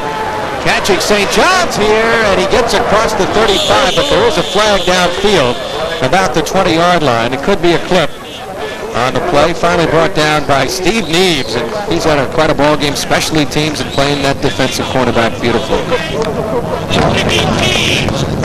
The infraction will be charged against the kicking team, Barrett, so we'll see the ball advanced a little bit further. That will not make the St. John's crew very happy. I want to thank the St. John's staff, Dutch Ouderkirk, the offensive coordinator, along with Bob Ricker, the head coach, and on the defensive end of things for St. John's, they're fine people who've done yeoman work, including Fran McCall, the defensive coordinator. So we have the penalty against St. John's, apparently hitting below the knee again. There's the scoring summary for the Redmen. They've been striking quickly in the last 2 drives. The field goal and the extra point, rather the big touchdown. Yep, and that's something they've been burned by Kings Point in the past. Kings Point trying to come from behind here. Clark screening it out to Talento. That was a good receiver. Catches the ball, but he's got nowhere to go because big number 99 was right there for St. John's. Ray Tavares, the 6'5", 245-pound sophomore from Lindenhurst. And Pat Dunnigan was putting some pressure on the young quarterback, Chris Clark, as we'll take another look. Look again here as Clark rolls out to his right, throws back, gets a lot of pressure from the defense, makes the catch, but Tavares nails him right away. Tavares, they're very high and had a pulled hamstring during preseason, missed the first 3 games, and we think he's going to be a good one. Clark incomplete off the hands of the outstretched player over there. Matt Grimaldi was defending on the play, and the intended receiver was number 39, Mike Reardon. They've done a pretty good job defending against Reardon today, and there's a St. John's bench. They haven't won in a couple of weeks, Evan. How sweet is the feeling? Well, this one is not over, but certainly they're in the driver's seat, and it tends to light up the faces somewhere when you're up by 7 or 8 points. 5:01 to go here in the 4th quarter. St. John's leads by 12. Another big 3rd down play. Rich Marina County simply has not made 3rd down conversions here. Let's see what happens here. Clark looking up the middle, and it's going to be hooked off. Intercepted by St. John's Bill Mckinney. He's run one back for a touchdown this year. It's his second interception. He's down at the 38-yard line, and you can almost put this one in the homecoming victory column for the Redmen. Again, young quarterbacks do make that mistake that Chris Clark just made when throwing down a little short. You can't really see on both sides unless you've got tremendous peripheral vision. He did not see Bichetti. We'll watch it again as you'll watch Clark sit up and throw. Here it is again. Watch him get back. He has roll. Now he doesn't see the backside to his left that well. But watch what happens when he doesn't see. He did not see Bichetti, number 40, moving from his left to right into the picture, stepped in for the interception. Rick Gill was the intended receiver, number 2 on that play. Sanders over 100 yards, picks up about 3, and what he wants to do is hang on to the football right now. Well, Dennis Barrett, not much reaction after his freshman quarterback threw the interception. Ouch, that hurts. Dennis is such a fiery guy and such a great coach. On the sideline, Dennis almost got involved in that play. St. John's with the clock in its favor, 4:15 to go, leading by 12. DeSantis again slips, and he had a nice hold. About the third or fourth time the players have slipped on this OmniTurf, which generally is very good traction. And look at DeSantis looking up at the heavens and saying, that was not the turf, because that was DeSantis trying to cut back to his right by using his right foot. By doing that, he put his right foot under him, nothing to balance, to make that break back inside. To make it, he'd have to plant his left to push back into the right side. DeSantis 2 high games in his career, 141 yards against Iona and 123 against Catholic. A couple of runs here could bring him over one of those figures. Did he break loose here? Well, he's got the first down, which is all that St. John's wants right now, Em. Clock will stop momentarily as they move the chains. 3:35 to go, and Bob Ricka looking for his victory, which would be number 65. He's been here ever since the program started as club football and has seen it progress to the likes of a beautiful OmniTurf field, lights here, and more improvements headed their way here at St. John's. DeSantis has gained 118 yards in 26 carries. Double tight end formation for the Redmen. Out of the power eye. Now we get a flag as so we saw some movement in the line. Lem, if you tuned in early in the third quarter and you saw Scott Cessny have his problems, 2 interceptions, and you saw the Merchant Marine Academy look like they were in command, as we see the call is made, you would think, well, it was going to be Merchant Marine's game. But it's turned dramatically around late in the third and early in the fourth quarter. What didn't happen is St. John's didn't become unglued when they fell behind in the third quarter. They sat steady in the boat, and give a lot of credit to the quarterback that has had a difficult day. Cessny, he stayed right there solid and was able to regain the lead and get control of the ball club. Let's give credit to the St. John's defense. They have yielded only 1 touchdown because Cessny had his pass picked off and returned for the other touchdown. So they've done a good job. They gave up that first quarter run to Clark, and they've shut him down after that. DeSantis, about 3 before that 5-yard penalty had made it a 1st and 15 situation. He picked up almost about the 5 that they had lost. This is the kind of day that Celtic would want to handle the ball almost every try. He's had some great success running the ball today. Probably his best productive day running. We know that he had 141 yards in the opener versus Iona, but this is the kind of day that he can surpass that. So here we go now with St. John's just trying to hold on to the football with 2:15 to go, leading by 12. And again, the call this time going to the fullback, Radalski, and he is stopped inside the 25-yard line. And the young man, Paul Radalski. So they've gotten good efforts from Manny DeSantis and Paul Radalski, especially here in the second half, from Dennis Motherway, a freshman, Radalski, a sophomore, and DeSantis, a junior. So they're all going to be around another year at least for St. John's. Well, you've got the makings of something good here at St. John's. And Mcdermott is our junior, so he'll be back. And the defensive line has been the biggest. St. John's defense has been quite impressive today. DeSantis to the 20-yard line, shy of the first down with 1:28 to go. And the clock continues to tick. Now we'll get a timeout taken by the Merchant Marine Academy. Going to question the timeout here, trailing by 12. And I believe it'll be their third timeout of the second half. And there's Monty DeSantis, his second best effort as a running back. 126 yards. He had 141, as we mentioned, a few times against Iona. And last year had 123 yards against Catholic University. I'm just going to set up next week's game with CW Post rather nicely, because you remember Scott Cessny? It was 2 years ago. He filled in for Paul Costa in a blowout. Post destroyed St. John, but in that game Costa got hurt. Cessny came in. I think he threw 4 touchdown passes as a freshman that year. And as you see Jim Sparacino's numbers, St. John's doing a particularly good job in the second half stopping him. Emerson. He had about 45 yards going into the second half. That they did. In the third quarter especially, they were able to stop him in some crucial situations where either no gain or 1 or 2 yards. We've got a fourth down play, 4th and about 2. St. John's would like to get the first down here and just run out the clock here.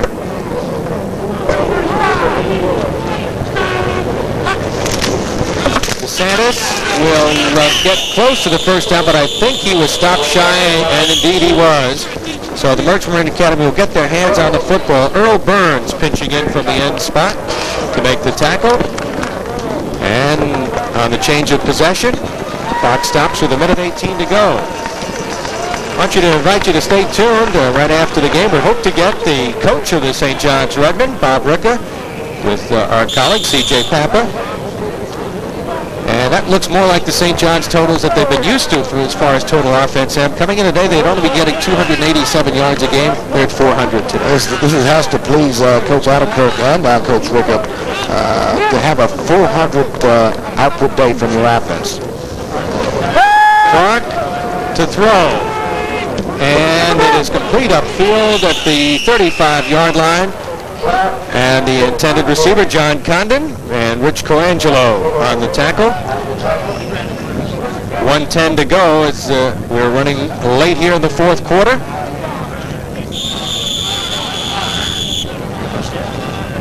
Clark will throw it out of bounds, stopping the clock with 1:06 to go. They have no more timeouts, I believe, so Clark doing the wise thing there. Also, the defense, they've contained the Merchant Marines offense very well. Coming into this ball game, the Redmen have been allowing roughly 357 total yards, and today they're well into the 200 category.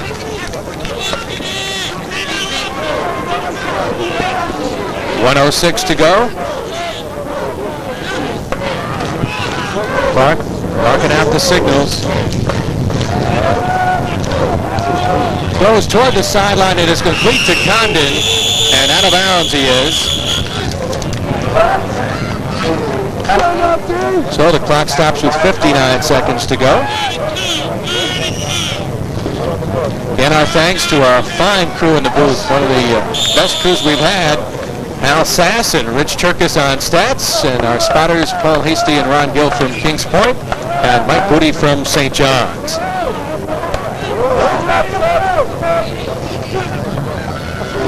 59 seconds to go. On third down, Kings Point's Chris Clark. Being chased from behind, eludes one tackle, will not elude this tackle, as he was driven down by St. John's number 46, Greg Scacchinosi, 6'1", 205-pound junior from St. Francis Prep High School and out of Queens Village. Ray Tavares with the pressure on Clark. But he did pick up enough for the first down. He'll throw the ball out of bounds to stop the clock here. 45 seconds left. All right, no penalties, guys. No penalties. They need 2 touchdowns to beat us. If you were picking an Appleback MVP, who would it be right now at this point? Kind of tough. I like what has happened a lot in the defense with Dunnigan and Tavares. Jaskowski's had a solid game back there. Steve Neves, as a quarterback, has come up with some big plays. And offensively, you got to look at Manny DeSantis and the job he's done, especially in the second half. And Scott Sessing, despite the 4 turnovers he's been involved in, to come back strong and have a good day passing.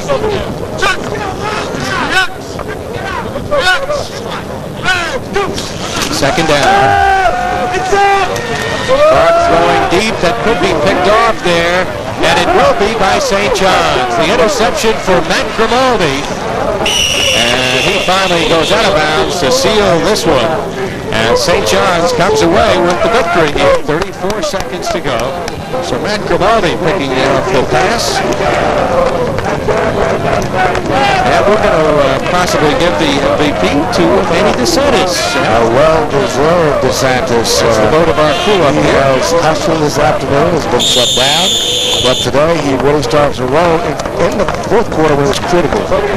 So 34 seconds left, and St. John's will just try to run the clock out here and come away with a victory that'll even their record at 3-3 and improve their Liberty Conference record. Cessny looking. He says, all right, I'll put my knee down. Nobody wants to go near me. That'll stop the clock for 28 seconds. Well, our colleague down on the field, C.J. Papa, hoping to get one of the coaches, Bob Ricker, or perhaps one of their assistant coaches, as this one is close to being history. 10 seconds left, and the Redmen don't have to put another playoff here. 5 seconds, 4, 3, 2, 1, and this one is history. There's the whistle ending the game, and St. John's has snapped their 2-game losing streak, winning here on homecoming with a very solid second-half effort, 26-14 over the Merchant Marine Academy, and then they've broken the schneid against Dennis Barrett's club. Well, we knew it was about to happen, but it was a well-fought ball game well into the fourth quarter before the Redmen were able to take control. And that is kind of interesting. You said at the outset if St. John's could get some kind of running attack going, run that football effectively, this man, Bob Ricker, might break that jinx. We know that Coach Ricker and his offensive staff like to throw the football, and they've thrown the football extremely well through the years. But this year, they seem to have been out of sync somewhat by not having that running game that could go along with the passing game. Today, we saw it late in the ball game. So as the two teams shake hands and complete the ritual of these two fine rivals, Dennis Barrett and Bob Ricker are good friends, and they respect one another. Looks like Bob Ricker's heading over to our man, C.J. Pamper, and we'll have Bob in just a moment. As this one is history in the Liberty Conference. The Merchant Marine Academy having a tough time in Liberty Conference play this year. And St. John's, going into next week's game against undefeated CW Post, will have an opportunity.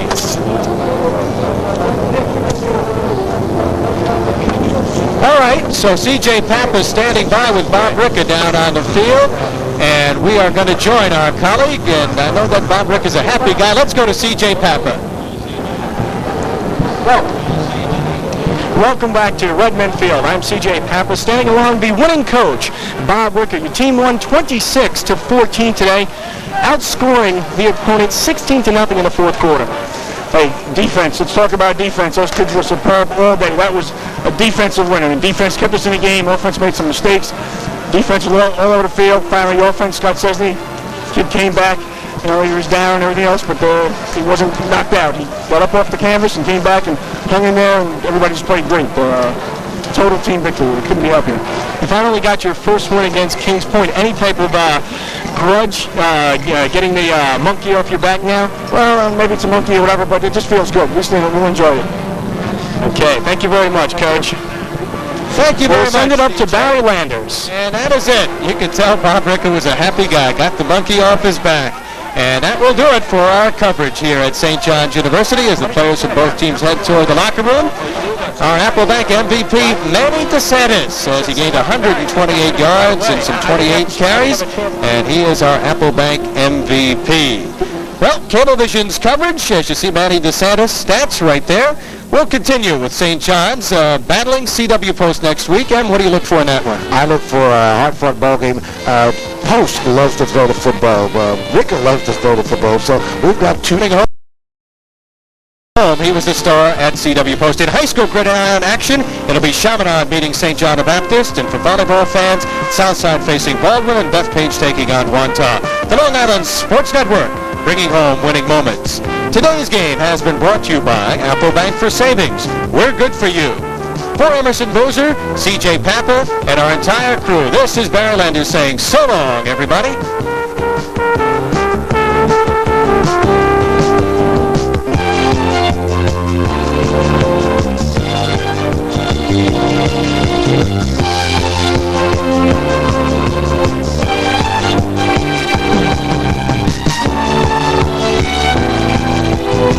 So